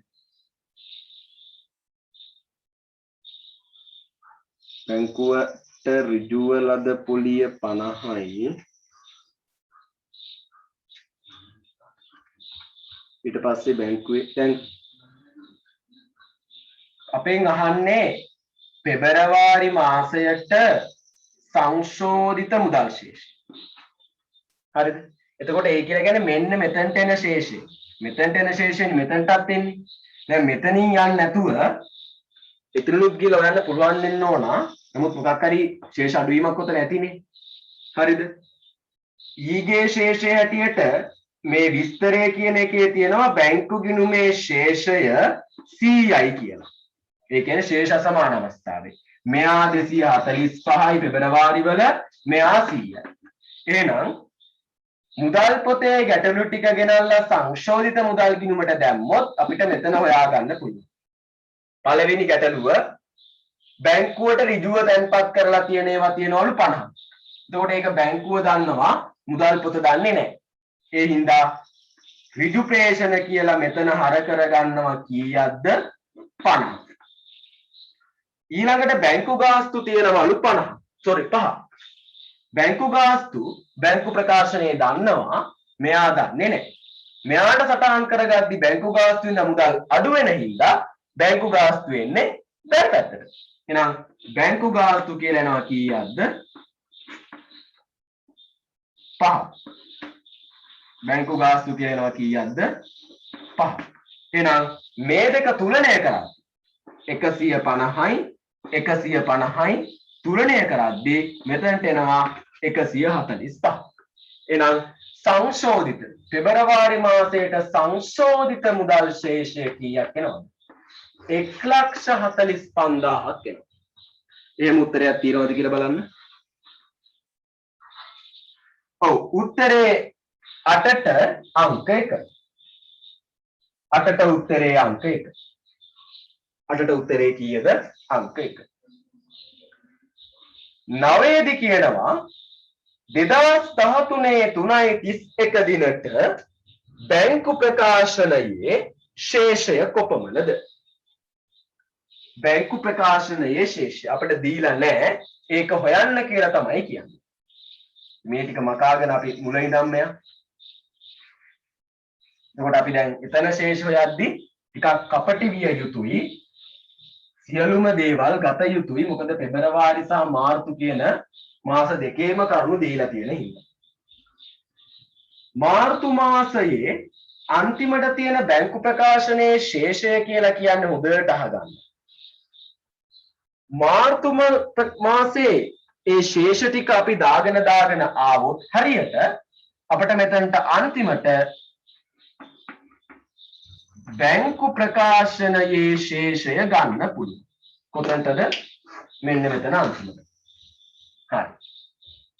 අපි මාර්තු මාසෙට පොඩ්ඩක් අවධානය යොමු කරද්දී උඩම මේ වගුවට උඩම වගුවේ මාර්තු මාසයේ බැංකුවේ තැන්පත් කරලා තියෙනවා 1000ක්. හරිද? 1000ක් තැන්පත් කරලා තියෙනවා. පොඩ පෙබරවාරි වලට යන්නකෝ පුතේ. ඒ කියලා කියන්නේ මම මේක බෝඩ් එකට අරගෙන පැහැදිලි කරොත්. හරි. දැන් ඔයාලා ඔක්කොටම ප්‍රශ්න පත්‍රය පේනවා. හරිද? දැන් මේ ප්‍රශ්න පත්‍රයේ බලන්න මෙතන 750 නේ තියෙන්නේ අර ටයිප් කරපු පොණ්ඩයට ඒක දාලා නැහැනේ. හරි. දැන් අපිට හොයන්න කියන්නේ මාර්තු මාසේ 31 බැංකු ශේෂ. අපි මේ ශේෂ හොයද්දී මේ පෙබරවාරි මාසේ ශේෂත් දීලා තියෙන හින්දා මාස දෙකේ ශේෂ පිළිබඳ හොදින් අපි ටිකක් මොනවා වෙන්න ඕනද? සැලකිලිමත් වෙන්න ඕන. ඇයි ඒ? හරි. ඕම් බලන්න. පෙබරවාරි මාසේ බැංකුවේ චෙක්පත් තැන්පත් කරලා තියෙනවා 900ක්. හරිද? පෙබරවාරි මාසේ. මාර්තු මාසේ චෙක්පත් තැන්පත් කරලා තියෙනවා කීයක්ද? 1000ක්.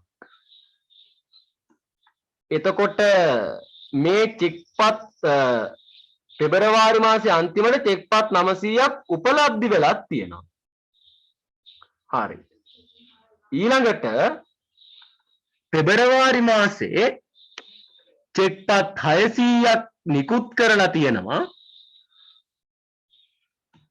ඒ වගේම තමයි පෙබරවාරි මාසේ අන්තිමට ගෙවීම සඳහා ඉදිරිපත් කළ චෙක්පත් තියෙන්නේ 500යි. හරිද?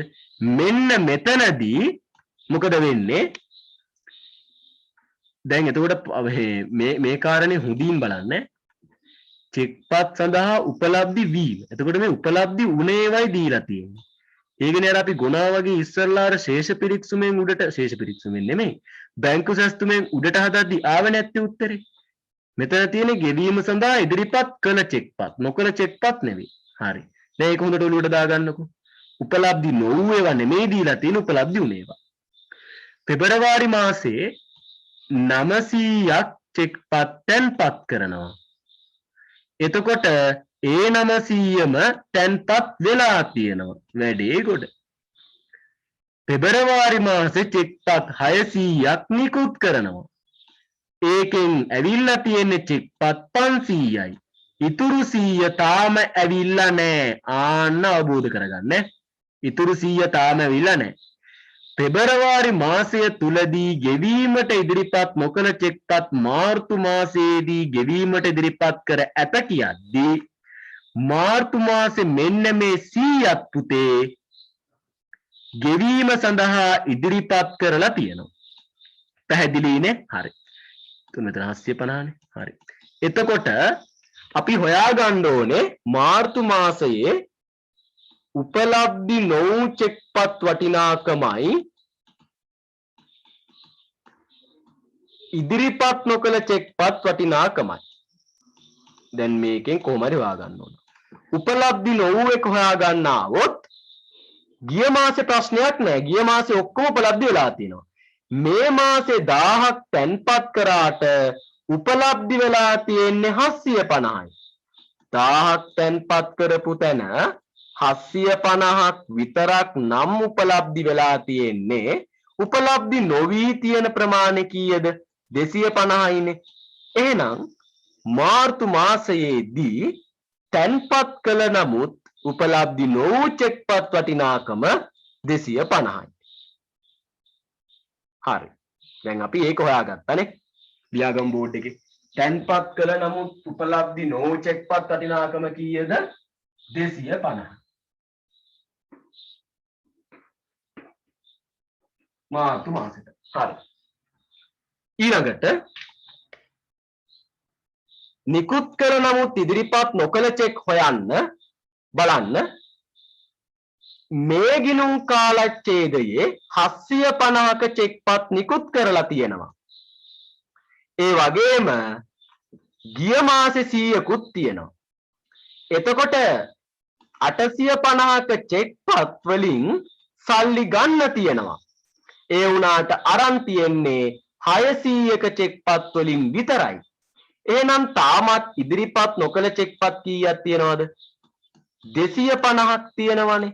එහෙනම් ඉදිරිපත් නොකළ චෙක්පතුත් කීයක් තියෙනවද? 250ක් තියෙනවා.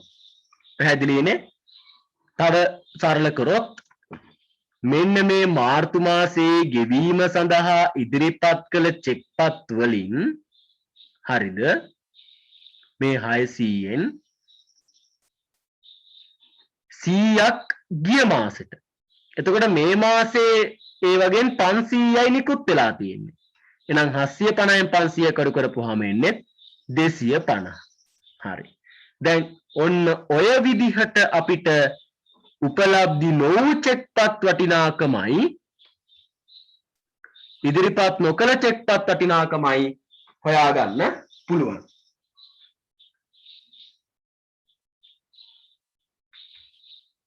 හරි. එතකොට නිකුත් කරපු චෙක්පත් වටිනාකමත් 250යි.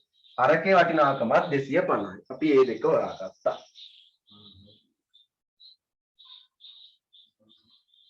හරි. ඊළඟට කොහොමද එන්නේ? ඊළඟට කොහොමද එන්නේ ප්‍රශ්නේ?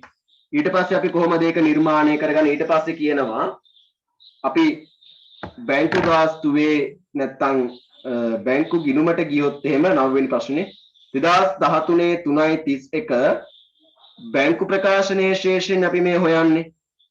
හරි. දැන් එතකොට මෙතන මේ ශේෂ දෙක හොයාගත්තා. ඊළඟට පුතේ කියන කාරණේ තමයි ඔය මාර්තු මාසයේ විස්තර යටතේ බැංකු ගාස්තු 10000යිලු. එහෙනම් බැංකු ගාස්තු වෙන්නේ කොහාටද? බැංකු ගාස්තුව බැංකුව තැන්පත් කරන එක නැත්නම් බැංකුවේ ප්‍රකාශනයේ තියෙනවා. නැත්te කොහෙද? මුදල් ගිණුමේ. එහෙනම් මුදල් ගිණුමේ බැර වෙන්න ඕන බැංකු ගාස්තු කියලා කීයක්ද? 10000. හරි.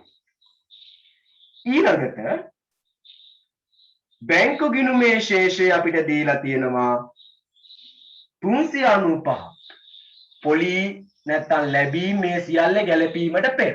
ඒ කියන්නේ මෙන්න මේ ශේෂ අසමාන අවස්ථාවේ කීයක්ද? 395. එහෙනම් බැංකු ප්‍රකාශනයේ මේ 300 බැංකු ගිණුමේ 395 තමයි සංශෝධිත මුදල් ගිණුමේ ඊගේ ශේෂය හැටියට ගේන්නේ. 395. හරි. තව මොනවා හරි විස්තර තියනවාද ඊට අදාළව? නැහැ. දැන් අපිට මේක සුළු කරගෙන ආපුවාම මෙතන බැංකු ප්‍රකාශනයේ ශේෂය ගන්න පුළුවන්. 395 ටැලි වුණා 395යි 395යි පාගේ ශේෂය 385යි. දැන් මේ 385 තමයි නිවැරදි ශේෂ වෙන්නේ මුදල් ගිණුම. ඒ 385 යනවා මෙතනට 385යි 385ට 250ක් එකතු වුණාම කීයද? 385ට 250ක් එකතු වුණාම 635යි. ඒ 635න් 250ක් අඩු වුණාම ආයෙනේ 385ම තමයි. එහෙනම් මාර්තු මාසේ බැංකු ප්‍රකාශනයේ ශේෂය 3,85,000යි. බැංකු ප්‍රකාශනයේ ශේෂය කීයද? 3,85,000. හරි. එහෙනම් 9ට උත්තරේ 4. 9ට උත්තරේ 4.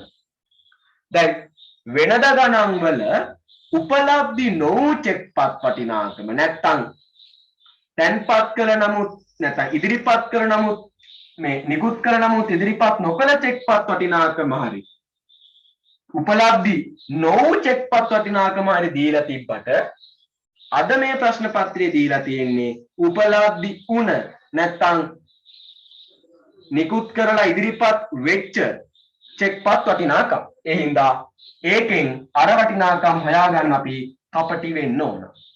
ඉතින් 8ට උත්තරේ 1 9ට උත්තරේ අංක 4. හරි. අපි යන් 10 වෙනි ප්‍රශ්නෙට.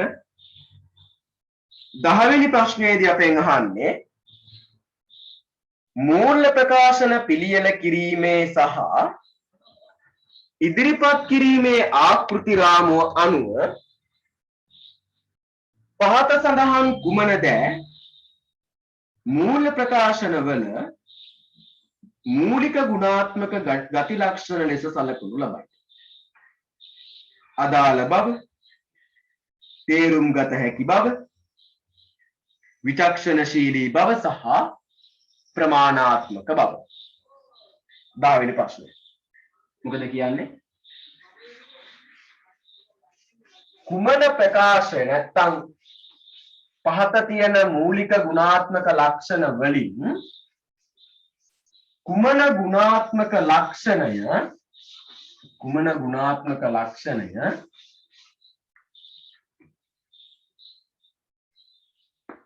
මූල්‍ය ප්‍රකාශන ඉදිරිපත් කිරීමේ ආකෘති රාමුවට අනුව ගැළපේද කියලා යන්න.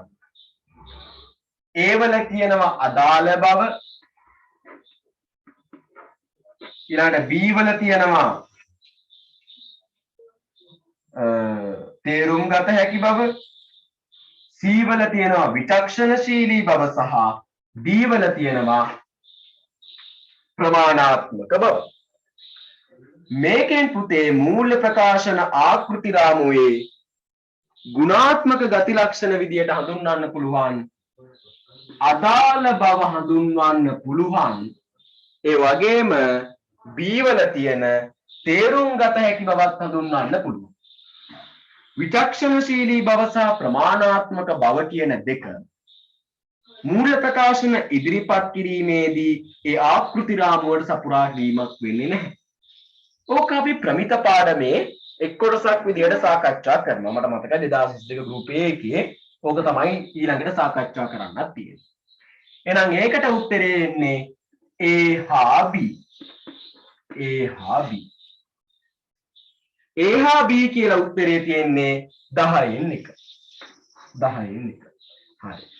එහෙනම් 10 වෙනි ප්‍රශ්නෙට වෙනකන් අපිට උත්තරේ ඔන්න ඔය විදිහට ලැබුණා. දැන් මම හිතනවා ඒක පැහැදිලි වෙන්න ඇති. හරිද? අපි යන් 11 වෙනි ප්‍රශ්නයට.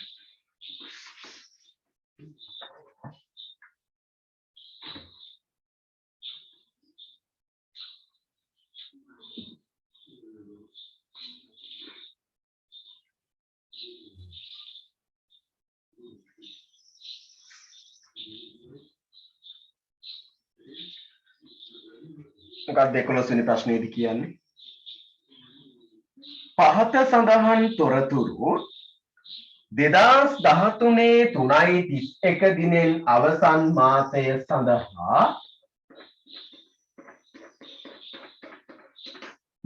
සඳහා සමාගමකට අදාළ වේ කියලා තොග ගැනුම් පිටකිරීම ඒකක විස්තර ටිකක් තියෙනවා.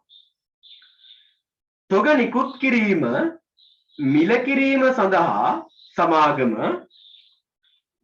පෙර ඇතුළු පෙර පිට ක්‍රමය භාවිතා කරයි. එම වර්ෂය අවසානයේ තොගයේ ඒකකයක ශුද්ධ උපලබ්ධි අගය රුපියල් 120කි.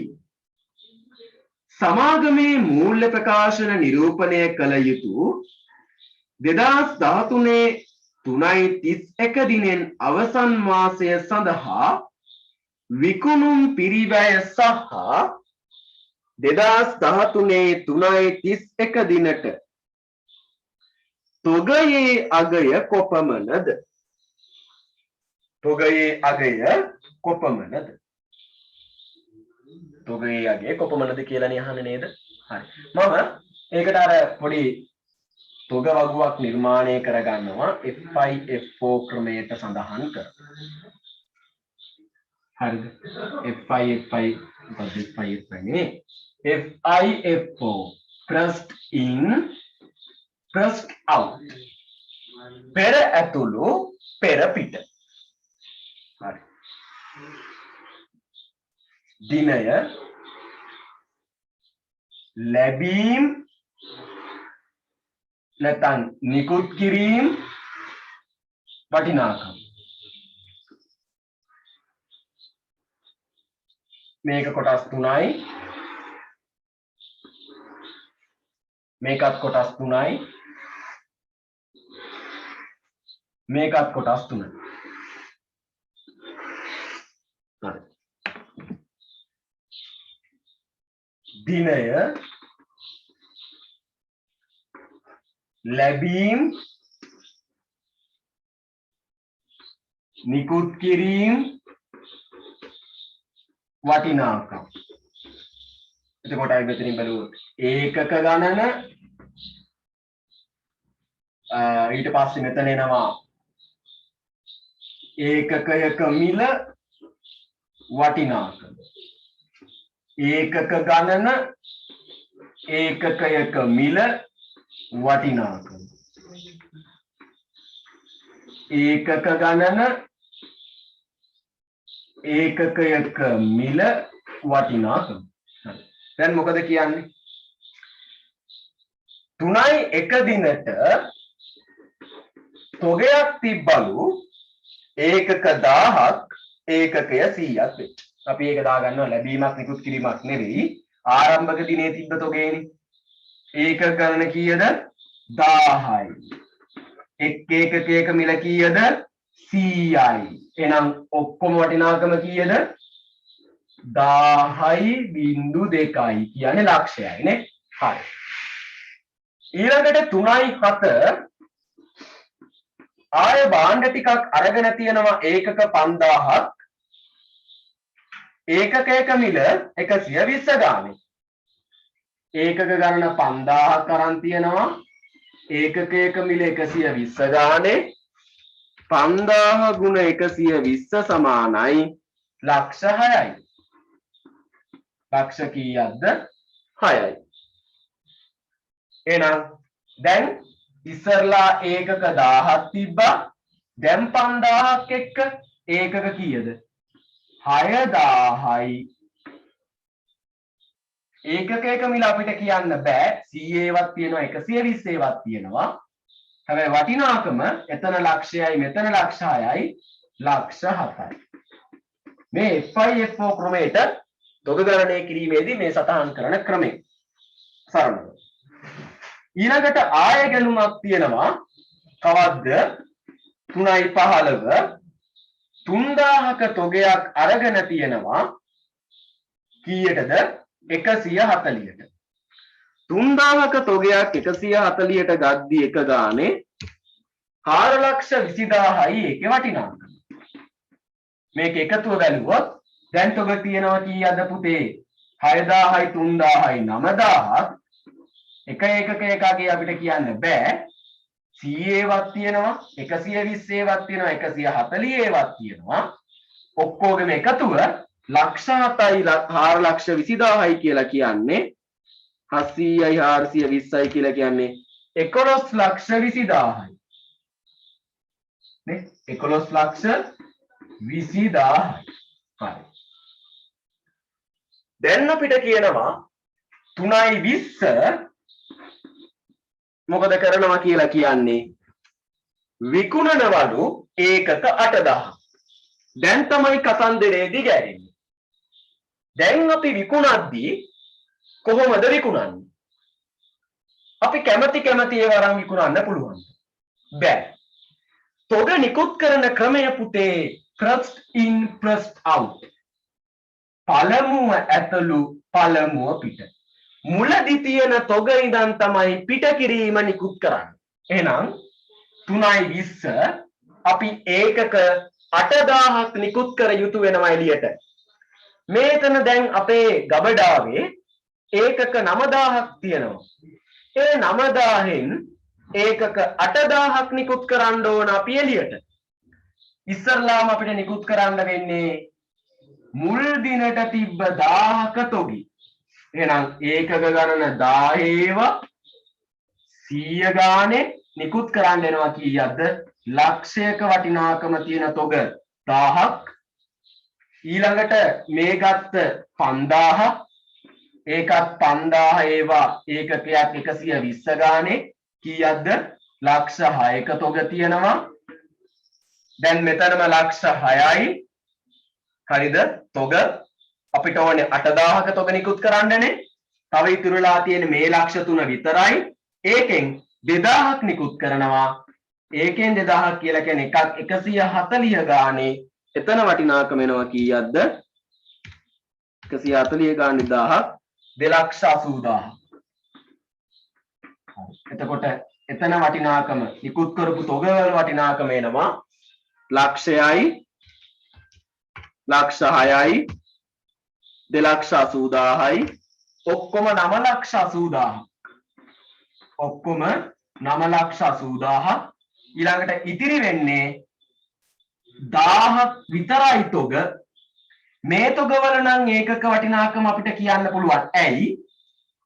දැන් ඉතුරු වෙලා තියෙන්නේ මේ 3000න් තිබ්බු 1000ක්නේ. එහෙනම් ඒකකයක් 140යි.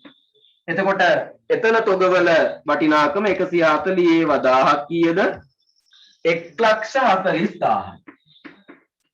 මේකෙන් මේ වටිනාකම අඩු කරද්දිත් 1,40,000 එන්න ඕන. එතකොට මෙන්න මේ ටික තමයි ගබඩාවේ දැනට ඉතුරු. අපෙන් ප්‍රශ්නේ අහන්නේ පුතේ පළවෙනියටම 2013 3යි 31 දිනෙන් අවසන් මාසය සඳහා විකුණුම් පිරිවැය. දැන් විකුණුම් පිරිවැය කීයද? විකුණුම් පිරිවැය කීයද? 9,80,000යි. විකුණුම් පිරිවැය කීයද? 9,80,000යි. විකුණුපු බඩුවල පිරිවැය 9,80,000යි. පළමුව ගත්තු ඒවා තමයි පළමුව පිට කරේ. 1000 ටික දැම්මා, 5000 ටික දැම්මා, 8000 හැදෙන්න තව 2000 යෝනේ. ඒක 3000ෙන් දැම්මා. ඔක්කොම 9,80,000යි. ඊළඟට අපිට කියනවා 2013 3.31 දිනට තොගය. ඒ තොගය හඳුනා ගැනීම නම් එතරම් පහසු කාරණයක් නෙවෙයි. ඒකට හේතුව පුතේ දැන් මෙතන 1,40,000ක තොග තියෙනවා. මේ තොග පිරිවැයට ඒ වගේම අපිට ගානේ කියනවා සුද්ධ උපලබ්ධි අගය බැලුවොත් අවසන් තොගයේ එක් ඒකකයක් 120ට දෙන්න පුළුවන්. එහෙනම් මේ අවසන් තොගයේ සුද්ධ උපලබ්ධි අගය 1000 ගුණ 120 අපිට එනවා කීයක්ද? 120යි 0.3යි 1,20,000. එහෙනම් අවසන් තොගයේ සුද්ධ උපලබ්ධි අගය කීයද? 1,20,000යි. අපි දන්න කාරණේ තමයි අවසන් දිනට තොගය හඳුනාගන්නේ තොගයේ පිරිවැය සහ සුද්ධ උපලබ්ධි කියන වටිනාකම් දෙකම දීලා තියෙන වෙලාවක දෙන්නාගෙන් වඩාත් අඩු අගය. ඒ හින්දා අපිට මේ අවස්ථාවේ තොගයේ වටිනාකම හැටියට ගන්න වෙන්නේ 1,20,000. මේ අවස්ථාවේ තොගයේ වටිනාකම හැටියට ගන්න වෙන්නේ කීයද? 1,20,000. ඒ අනුව උතරට අපිට උත්තරේ එනවා අංක 3. උතරට අපිට උත්තරේ එනවා කීයද පුතේ? අංක 3. අංක 3. දැන් ඔය කේවල ස්වාමි පාඩම් මම කරනකොට ළමයින්ට මතක ඇති මම එකටම හරිද පුතේ කේවල ස්වාමි ගණන් ටික හදනකොටම ගැළපිලි සෙට් එකම ගෙනල්ලා කතා කරා. මේ ගැළපිලි සෙට් එකම කතා කරන තැන එක ගැළපිල්ලක් තමයි අවසන් තොග ගැළපිල්ල. මොන ගැළපිල්ලද? අවසන් තොග ගැළපිල්ල. ඒ අවසන් තොග ගැළපිල්ලේදී තොගයේ පිරිවැයයි සුද්ධ උපලබ්ධියගේයි දෙකම දීලා තියෙන වෙලාවක ඒ දෙක තෝරා බේරා ගන්නෙ කොහොමද කියන එක නිවැරදිව කතා කරා. ඉතින් ඒ දැනුම තියෙන්න ඕන මේකෙදි අන්තිම ප්‍රශ්න වලට යන්න. එතකොට 11ට උත්තරේ අංක 3. 11ට උත්තරේ කීයද? අංක 3. අපි යන් ඊළඟ ප්‍රශ්නයට.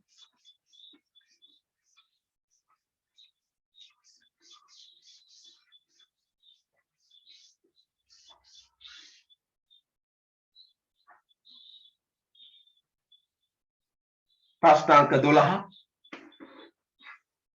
අපෙන් අහන්නේ සමාගමක් විසින් 2012 10යි එක දින අවන්හලක් ඉදිකිරීම සඳහා ඉඩමක් අත්පත් කරගන්නා ලදී. මීට අදාළව පහත පිරිවැය දරන ලදීලු කියලා පිරිවැය ටිකක් දීලා අපෙන් අහනවා. ශ්‍රී ලංකා ගිණුම් කරන ප්‍රමිතාංක 16ට අනුව ඉඩමේ පිරිවැය. දැන් දීලා තියෙන දේවලුත් එක්ක මතකද ප්‍රශ්නාංක 16 කතා කරද්දී මම මේක ප්‍රශ්න පත්‍ර පන්තිම වලට නෝට් එකක් හැටියටත් දුන්නා. ඉඩමේ පිරිවැය ගණනය කර නැත්නම් LKS 16ට අනුව කොහොමද දේපල පිරියත උපකරණයක පිරිවැය ගණනය කරන්නේ කියලා. දැන් මේකට අනුව මේකේ පිරිවැයට ඉඩමේ ගැනුම් මිල 4000 එන්න ඕන. ඊළඟට මුද්දර ගාස්තු තා නීති ගාස්තු 200 එන්නත් ඕන. ඊළඟට ඉඩමේ පිහිටි පැරණි ගොඩනැගිල්ල ඉවත් කිරීමේ පිරිවැය එන්නත් ඕන. දැන් පැරණි ගොඩනැගිල්ල ඉවත් කරන්නේ පිරිවැයක් යනවනේ. ඊළඟට ඉදිකිරීම සඳහා ඉඩම සකස් කිරීමේ පිරිවැය 250ක් එන්න ඕන. ඉඩමේ වාර්ෂික නඩත්තු පිරිවැය එන්න ඕනද? ඉඩම වාර්ෂිකව නඩත්තු කරන පිරිවැය ඉඩමේ පිරිවැයට ගණන් ගන්නවද? නැහැ. එහෙනම් ඒක එන්නේ නැහැ. ඊළඟට එන්න ඕන තවද පැරණි ගොඩනැගිල්ලේ ඉවත් කරන ලද ද්‍රව්‍ය රුපියල් 50000කට විකුණනවා නම් ඒ ද්‍රව්‍ය විකුණලා එන වටිනාකම මේකෙන් අඩු කරන්න ඕන කියලා අපි කිව්වනේ. මොකද යන්ත්‍රයක් අලුතෙන් යන්ත්‍රයක් ගත්තොත් පැරණි යන්ත්‍රේ විකුණලා වටිනාකමක් આવොත් ඒක එකෙන් අඩු කරනවා. ඉඩමෙත් එහෙම. එහෙනම් දැන් වටිනාකම කීයද? 4200යි 4200යි 4400යි 4650යි උත්තරේ 4600යි. උත්තරේ කීයද? 4600යි 12ට අංක 4. 12ට උත්තරේ අංක 4. 12ට උත්තරේ කීයද? අංක 4. හරි. අපි යන් 13 වෙනි ප්‍රශ්නයට. 13 වෙනි ප්‍රශ්නයේදී අපෙන් අහන්නේ හරිද? 13 වෙනි ප්‍රශ්නයේදී අපෙන් අහනවා පහතදී ඇති තොරතුරු 2013 මාර්තු මාසය සඳහා නිෂ්පාදන ව්‍යාපාරයකට අදාළ වේ. තොරතුරු ටිකක් දීලා 13 වෙනි ප්‍රශ්නෙන් අපෙන් අහන්නේ 2013 ලෙවල් ප්‍රශ්න පත්‍රයේ 2013 මාර්තු මාසය සඳහා ව්‍යාපාරයේ ප්‍රාථමික පිරිවැය සහ විකුණුම් පිරිවැය කොපමණද? මොකද අහන්නේ 2013 ප්‍රාථමික පිරිවැය සහ විකුණුම් පිරිවැය කොපමණද කියලා තමයි අහන්නේ. දැන් මම ඒකට කෙටි නිෂ්පාදන ගිණුමකුයි පොඩි ආදායම් ප්‍රකාශනයකුයි හදාගන්න. මේ නිෂ්පාදන ගිණුම මේ ආදායම් ප්‍රකාශය.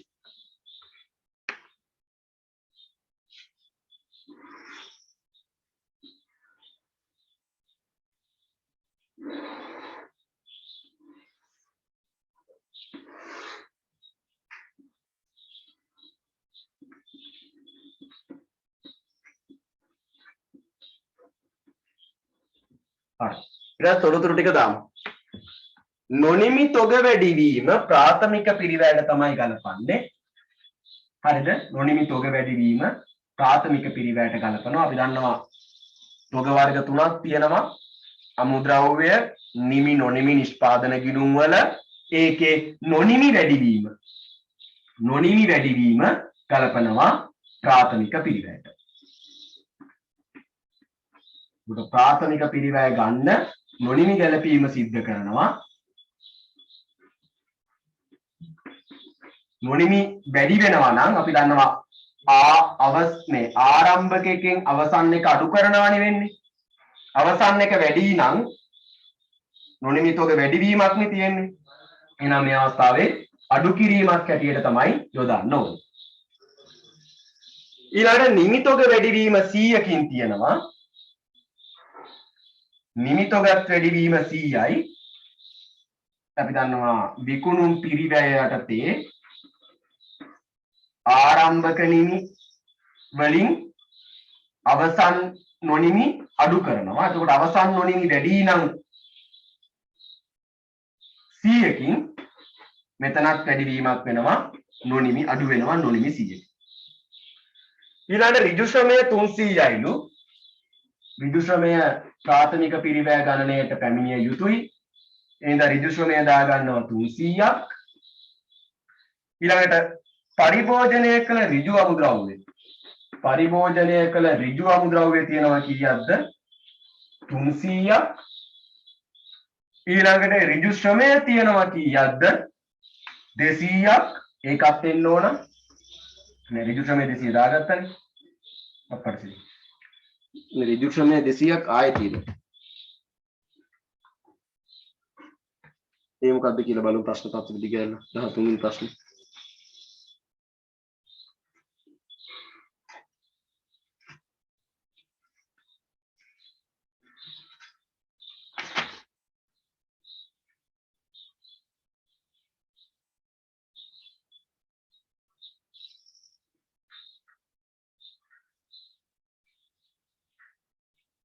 මෙතන මේ ඍජු ශ්‍රමය 200 විතරයි තියෙන්න ඕනේ.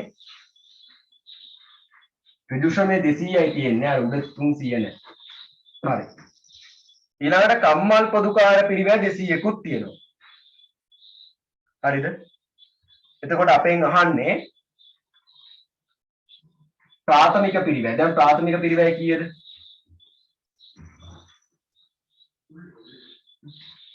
ප්‍රාථමික පිරිවැය ටික කීයද?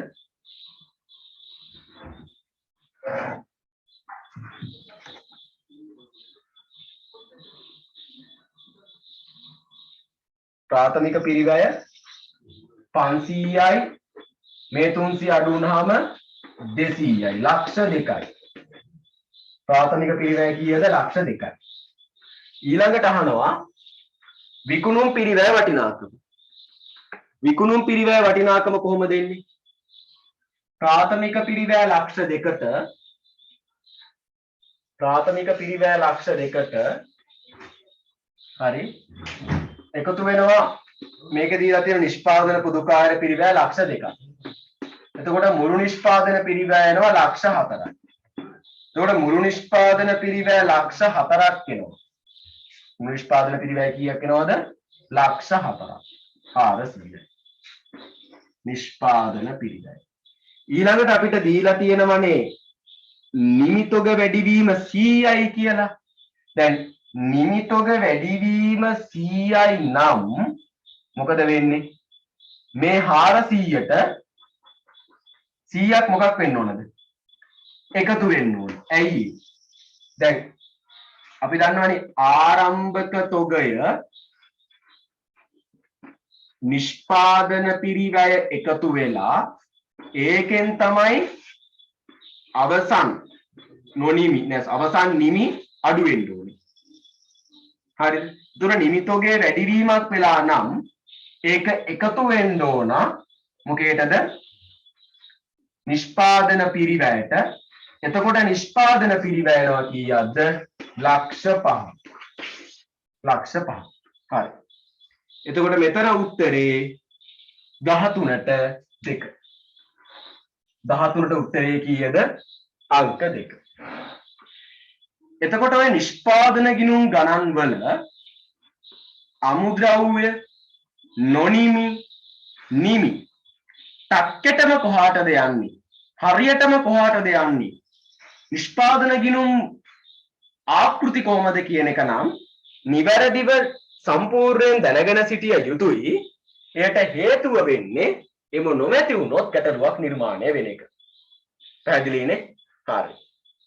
එහෙනම් අපි යන් ඉක්මනට 14 වෙනි ප්‍රශ්නයට. 14 වෙනි ප්‍රශ්නයට.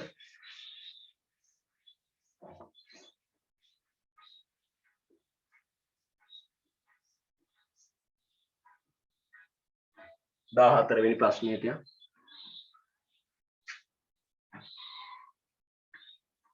ප්‍රශ්නාංක 14. 2013 3.31 දිනට සමාගමක පැවති තොගය ගං වතුර හේතුවෙන් සම්පූර්ණයෙන්ම විනාශ වෙනවා. 2013 3.31 දිනෙන් අවසන් වර්ෂය සඳහා පහත තොරතුරු සපයා ඇත. මොකද කියන්නේ? අවසන් තොගය අපි මේ වගේ අසම්පූර්ණ ගණයේ වාර්තා නම් අනන්තවත් කොටෙකුත් හදලා ඇති. මෙතන කියන්නේ අවසන් තොගය ගං වතුරෙන් විනාශ වෙනවලු. මේ තොරතුරු ටික අපිට දීලා තියෙනවා. ආරම්භක තොගය දීලා තියෙනවා 1510ක්.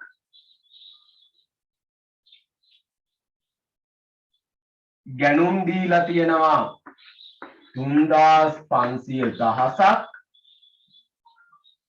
ආපසු යවුම් දීලා තියෙනවා ලක්ෂ 5ක්. විකුණුම් දීලා තියෙනවා 4810ක්. විකුණුම් වියදම දීලා තියෙනවා 610ක්. හරි. දැන් අපෙන් අහන්නේ අවසන් තොගයේ වටිනාකම කීයද? එතකොට තවත් ප්‍රශ්නයක් මෙහෙම දෙනවා.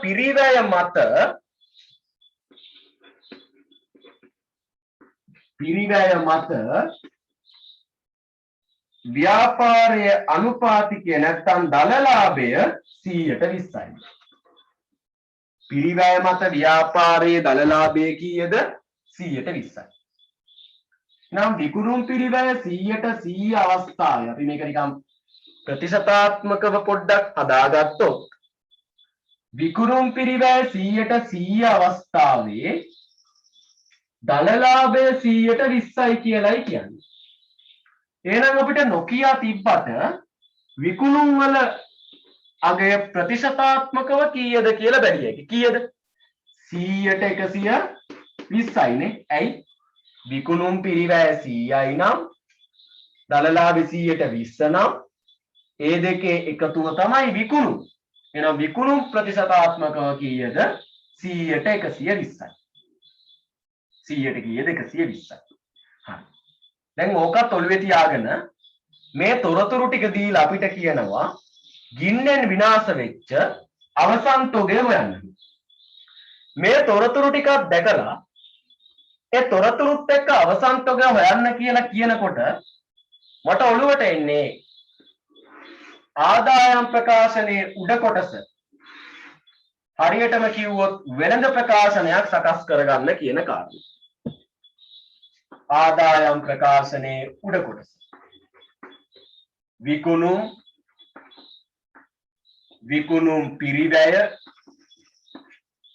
විකුණුම් පිරිවැය යටතේ ඉන්නවා ආරම්භක තොගය,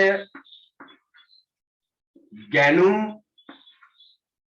ඊළඟට අවසන් තොගය.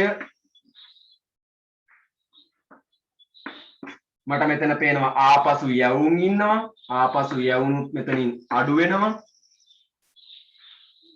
හරි. අපි අවසන් තොගේ තව ටිකක් පල්ලෙහාට ගමු. ඒකට ඔන්න ඔය වටිනාකම් ටික තියෙනවා. හරි. අපි දීලා තියෙන වටිනාකම් ටික මේකට ආදේශනය කරමු. ආරම්භක තොගය 1500යි. හරි. ගැණුම් 3500යි. හරි. අපි දන්නවා ආපසු යවුන් එකෙන් අඩු වෙන්න ඕන. කීයක්ද? 500යි. ඊට පස්සේ විකුණු කීයක්ද? 4800යි. විකුණු කීයක්ද? 4800යි. විකුණු වියදම්. දැන් විකුණු වියදම් එනවද? දැන් අපි මේ හොයන්න යන මේ අපි දැන් සකස් කරගත්ත දල ලාභයට වෙනකන් සකස් කරගත්ත ප්‍රකාශනය ඇතුලේ විකුණු වියදම් එනවද? මේ වගේ තැන් වලදී තමයි ළමයි එරෙන්නේ. විකුණු වියදම් එනවද? නැහැ. විකුණු වියදම් නියෝජනය කරන්නේ මේකේ පහළම වියදම් තීරුව. හරි බෙදා හැරීමේ වියදම්නේ. ඉතින් මේ උඩ කොටසට විකුණු වියදම එන්නේ නැහැ. දැන් මෙයා මේ උඩ කොටස නියෝජනය කරන එකෙක් නෙමෙයි. හරි. දැන් මේ තොරතුරු ටික දාගන්න. සුළු කරගත්තොත් මෙතනට එනවා වගේ කීයද? 1500යි 3500යි 5000යි 5000න් 500ක් අඩු වුණාම 4500යි. හරි. දැන් අපිට විකුණුම් පිරිවැය ගත්තොත් කෙලින්ම අවසන් තොගේ වටිනාකම කිරි ටොයිය වගේ ගත්තා. දැන් කොහොමද විකුණුම් පිරිවැය වටිනාකම ගන්නේ? අපිට විකුණුම් වටිනාකම 4800යි කියලා තියෙනවා. විකුණුම් ප්‍රතිශතාත්මකවත් 100ට 120යි කියලා තියෙනවා. එහෙනම් 100ට 120 අවස්ථාවේ විකුණුම් වටිනාකම 4800යි නම් 100ට 100 අවස්ථාවේ ඉන්න විකුණුම් පිරිවැය වටිනාකම කීයද කියලා හොයන්න. 9 පන්තියේ ප්‍රශ්න මිස්ටර් වැඳලා කරලා එම් පටන් ගත්තොත් 4800 120න් බෙදනවා. බෙදුවාම අපිට එනවා 100ට එකකාගේ ඒක ගුණ කරනවා 100න් අපිට එතකොට එනවා මෙන්න මෙතන විකුණුම් පිරිවැය වටිනාකම. මේ බිඳුවට මේ බිඳුව කැපුවා 12ට 1යි 48ට 12 ඒවා කීයද? 4යි. උඩ 40 ඒවා 10ක් කීයද? 400යි. 400යි 10යි 4000යි. 4000. කීයද? 4000. එහෙනම් විකුණුම් පිරිවැය කීයක් එනවද? 4000ක් එනවා. විකුණුම් පිරිවැය කීයද මේ අවස්ථාවේ? 4000. දැන් මේක හරිද කියලා බැලියයි කොහොමද? විකුණුම් පිරිවැය 4000 නම් ඒකෙන් 120ක් තමයි දල ලාභේ. 4000ට 120 කීයද? 100ට 10 400යි 20 එකේ දෙකනේ 800යි. එහෙනම් හරිනේ 4800 4800 නේ වැඩේ කොට. දැන් අවසන් තොගේ දැන් කීයද? 4500 4000 වෙන්නේ කීයක් આવුද? 500ක් આવොත් එහෙනම් අවසන් තොගේ වටිනාකම අපිට එනවා කීයක්ද? ලක්ෂ 5ක්. අවසන් තොගේ වටිනාකම අපට ආව කීයක්ද? ලක්ෂ 5ක්. හරි ලේසියෙන් අපට උත්තරේ ගන්න පුළුවන්. එහෙනම් 14ට උත්තරේ අංක 1. 14ට උත්තරේ අංක 1. මේවට අපි කියන්නේ මේ අසම්පූර්ණ වාර්තා පාඩම් කියලා. මේවට මොනවා කියලාද කියන්නේ? අසම්පූර්ණ වාර්තා පාඩම්. අපි අසම්පූර්ණ වාර්තා කරා සමහර පන්ති. සමහර අය කරන් තියෙනවා. අසම්පූර්ණ වාර්තා කියන එක මේ අමුතුවෙන් ඉගෙන ගන්න ඕන දෙයක්වත් නෙමෙයි. අපි කලින් ඉගෙනගෙන තියෙන ප්‍රකාශන ගිණුම් ටික නිවැරදිව දන්නවා නම් අපිට මේ ඒවට අදාළ තොරතුරු ටික දාලා දීලා නැති හංගලා ඉන්න එකව හොයන්න පුළුවන්. මෙතන අවසන් තොගේනේ හොයන්න කිව්වේ. ඌව ගන්න පුළුවන් දන්න ටික තොරතුරු ටික ඒ ආදී මූල ප්‍රකාශන වලට දාලා. මම හිතනවා දැන් හොඳට මේක පැහැදිලි වෙන්නේ නැති කියලා. හරි. අපි එහෙනම් අද අවසන් වතාවට කතා කරන 15 බලමු. හවුල්කරුවෙකු විසින් ව්‍යාපාරයකට ලබා දෙන ණයක් සම්බන්ධයෙන් පහත කුමන ප්‍රකාශය නිවැරදි වේද? අපි දන්නවා හවුල් ව්‍යාපාරවල. හරි. හවුල් ව්‍යාපාරවල හවුලට ණයක් දුන්නොත් ඒකට අනිවාර්යෙන් පොලියක් ගෙවිය යුතුයි. ඒකට පොලියක් ගෙවනවා කියලා හවුල් ගිවිසුමේ නැති වුණත් 1890 අංක 24 දරන හවුල් ව්‍යාපාර පනත යටතේ ඒකට පොලියක් ගෙවිය යුතුයි. කීයකද 100ට 5. දැන් බලමු අපි මොකක්ද කියන්නේ කියලා. පළවෙනි ප්‍රකාශය A B C වෙනත් ආකාරයකට එකඟ වී නොමැති විට වාර්ෂිකව 100ට 5ක පොලියකට හවුල්කරු හිමිකම් කියනු ලබයි. ගිවිසුමේ හවුල් ගිවිසුමේ පොලි ප්‍රතිශතය දැක්වෙන්නේ නැතිනම් අනිවාර්යෙන් හවුල්කරුට 100ට 5ක් ගෙවිය යුතුයි. මේ ඉඳ ඒ හරි. ණය මුදල හවුල් ව්‍යාපාරයේ හිමිකමේ කොටසක් ලෙස සැලකනු ලබයි. එතකොට කවුරු හරි හවුල්කාරයෙක් හවුලට ණයක් දුන්නොත් ඒක හවුල් ව්‍යාපාරයේ හිමිකමේ කොටසක් විදියට සැලකනවද? නෑ නෑ, එහෙම සැලකන්න බෑ. එහෙනම් B වැරදි. C හවුල්කරුවන්ට ලාභ අලාභ විසර්ජනයේදී මේක මෙතනත් වැරදිද නෑනේ. හරිනේ. මොකද්ද කියන්නේ? හවුල්කරුවන්ට ලාභ අලාභ විසර්ජනය කිරීමේදී ණය පොලිය ගලපනු ලබයි. දැන් අපි දන්නවා ලාභ අලාභ විසර්ජනය කරනවා කියලා කියන්නේ ආදායම් ප්‍රකාශනයේ නැට්ටක් වගේ එකක් දාලා පිටිපස්සෙන් සුද්ධ ලාභේ කොහොමද හවුල්කාරයින්ට බෙදිලා ගියේ කියලා දක්වන එක. අපි හවුල්කරුවෙක්ට ණය පොලිය ගෙවද්දී ඒ ණය පොලිය ඒ නැට්ට වගේ එකකට දානවද විසර්ජනයට දානවද නැත්නම් ආදායම් ප්‍රකාශනයේ වියදම් තුල දානවද? අපි දාන්නේ කොහෙද? ආදායම් ප්‍රකාශනයේ වියදම් තුල. ඒ හින්දා සීත් වැරදි. එහෙනම් උත්තරේ A විතරයි. A විතරක් තියෙන උත්තරයක් තියනවද? ඔව්. කීයද? අංක 1. එහෙනම් 15ට එන්නේ උත්තරේ අංක 1. හරි. එතකොට අපි 2013 ප්‍රශ්න පත්‍රයේ ආරම්භයක් කොයි විදියට ගත්තද කතා කරන්න ගත්තා. අපි ඕක හැමදාම කතා කරන්න ඕන ඉවර වෙනකම්. ප්‍රශ්න පත්‍ර පන්ති දිගටම ගෙනගෙන යන්න මේ විදිහට. තව ටිකක් කාලය වැඩි වී ඉදිරියට මේ පොඩි ප්‍රශ්න ටිකක් තියෙනවා ටික විසඳගත්තට පස්සේ. හරි. එහෙනම් මම මෙතන 2013 ප්‍රශ්න පත්‍රය මේ ප්‍රශ්න අංක 15ට යනකම් අද කතා කරා ඒක හොඳින් තේරෙන්නේ නැති කියලා. අපි ඊළඟ සැරේ ඔයිට ටිකක් ඉදිරියට යනවා.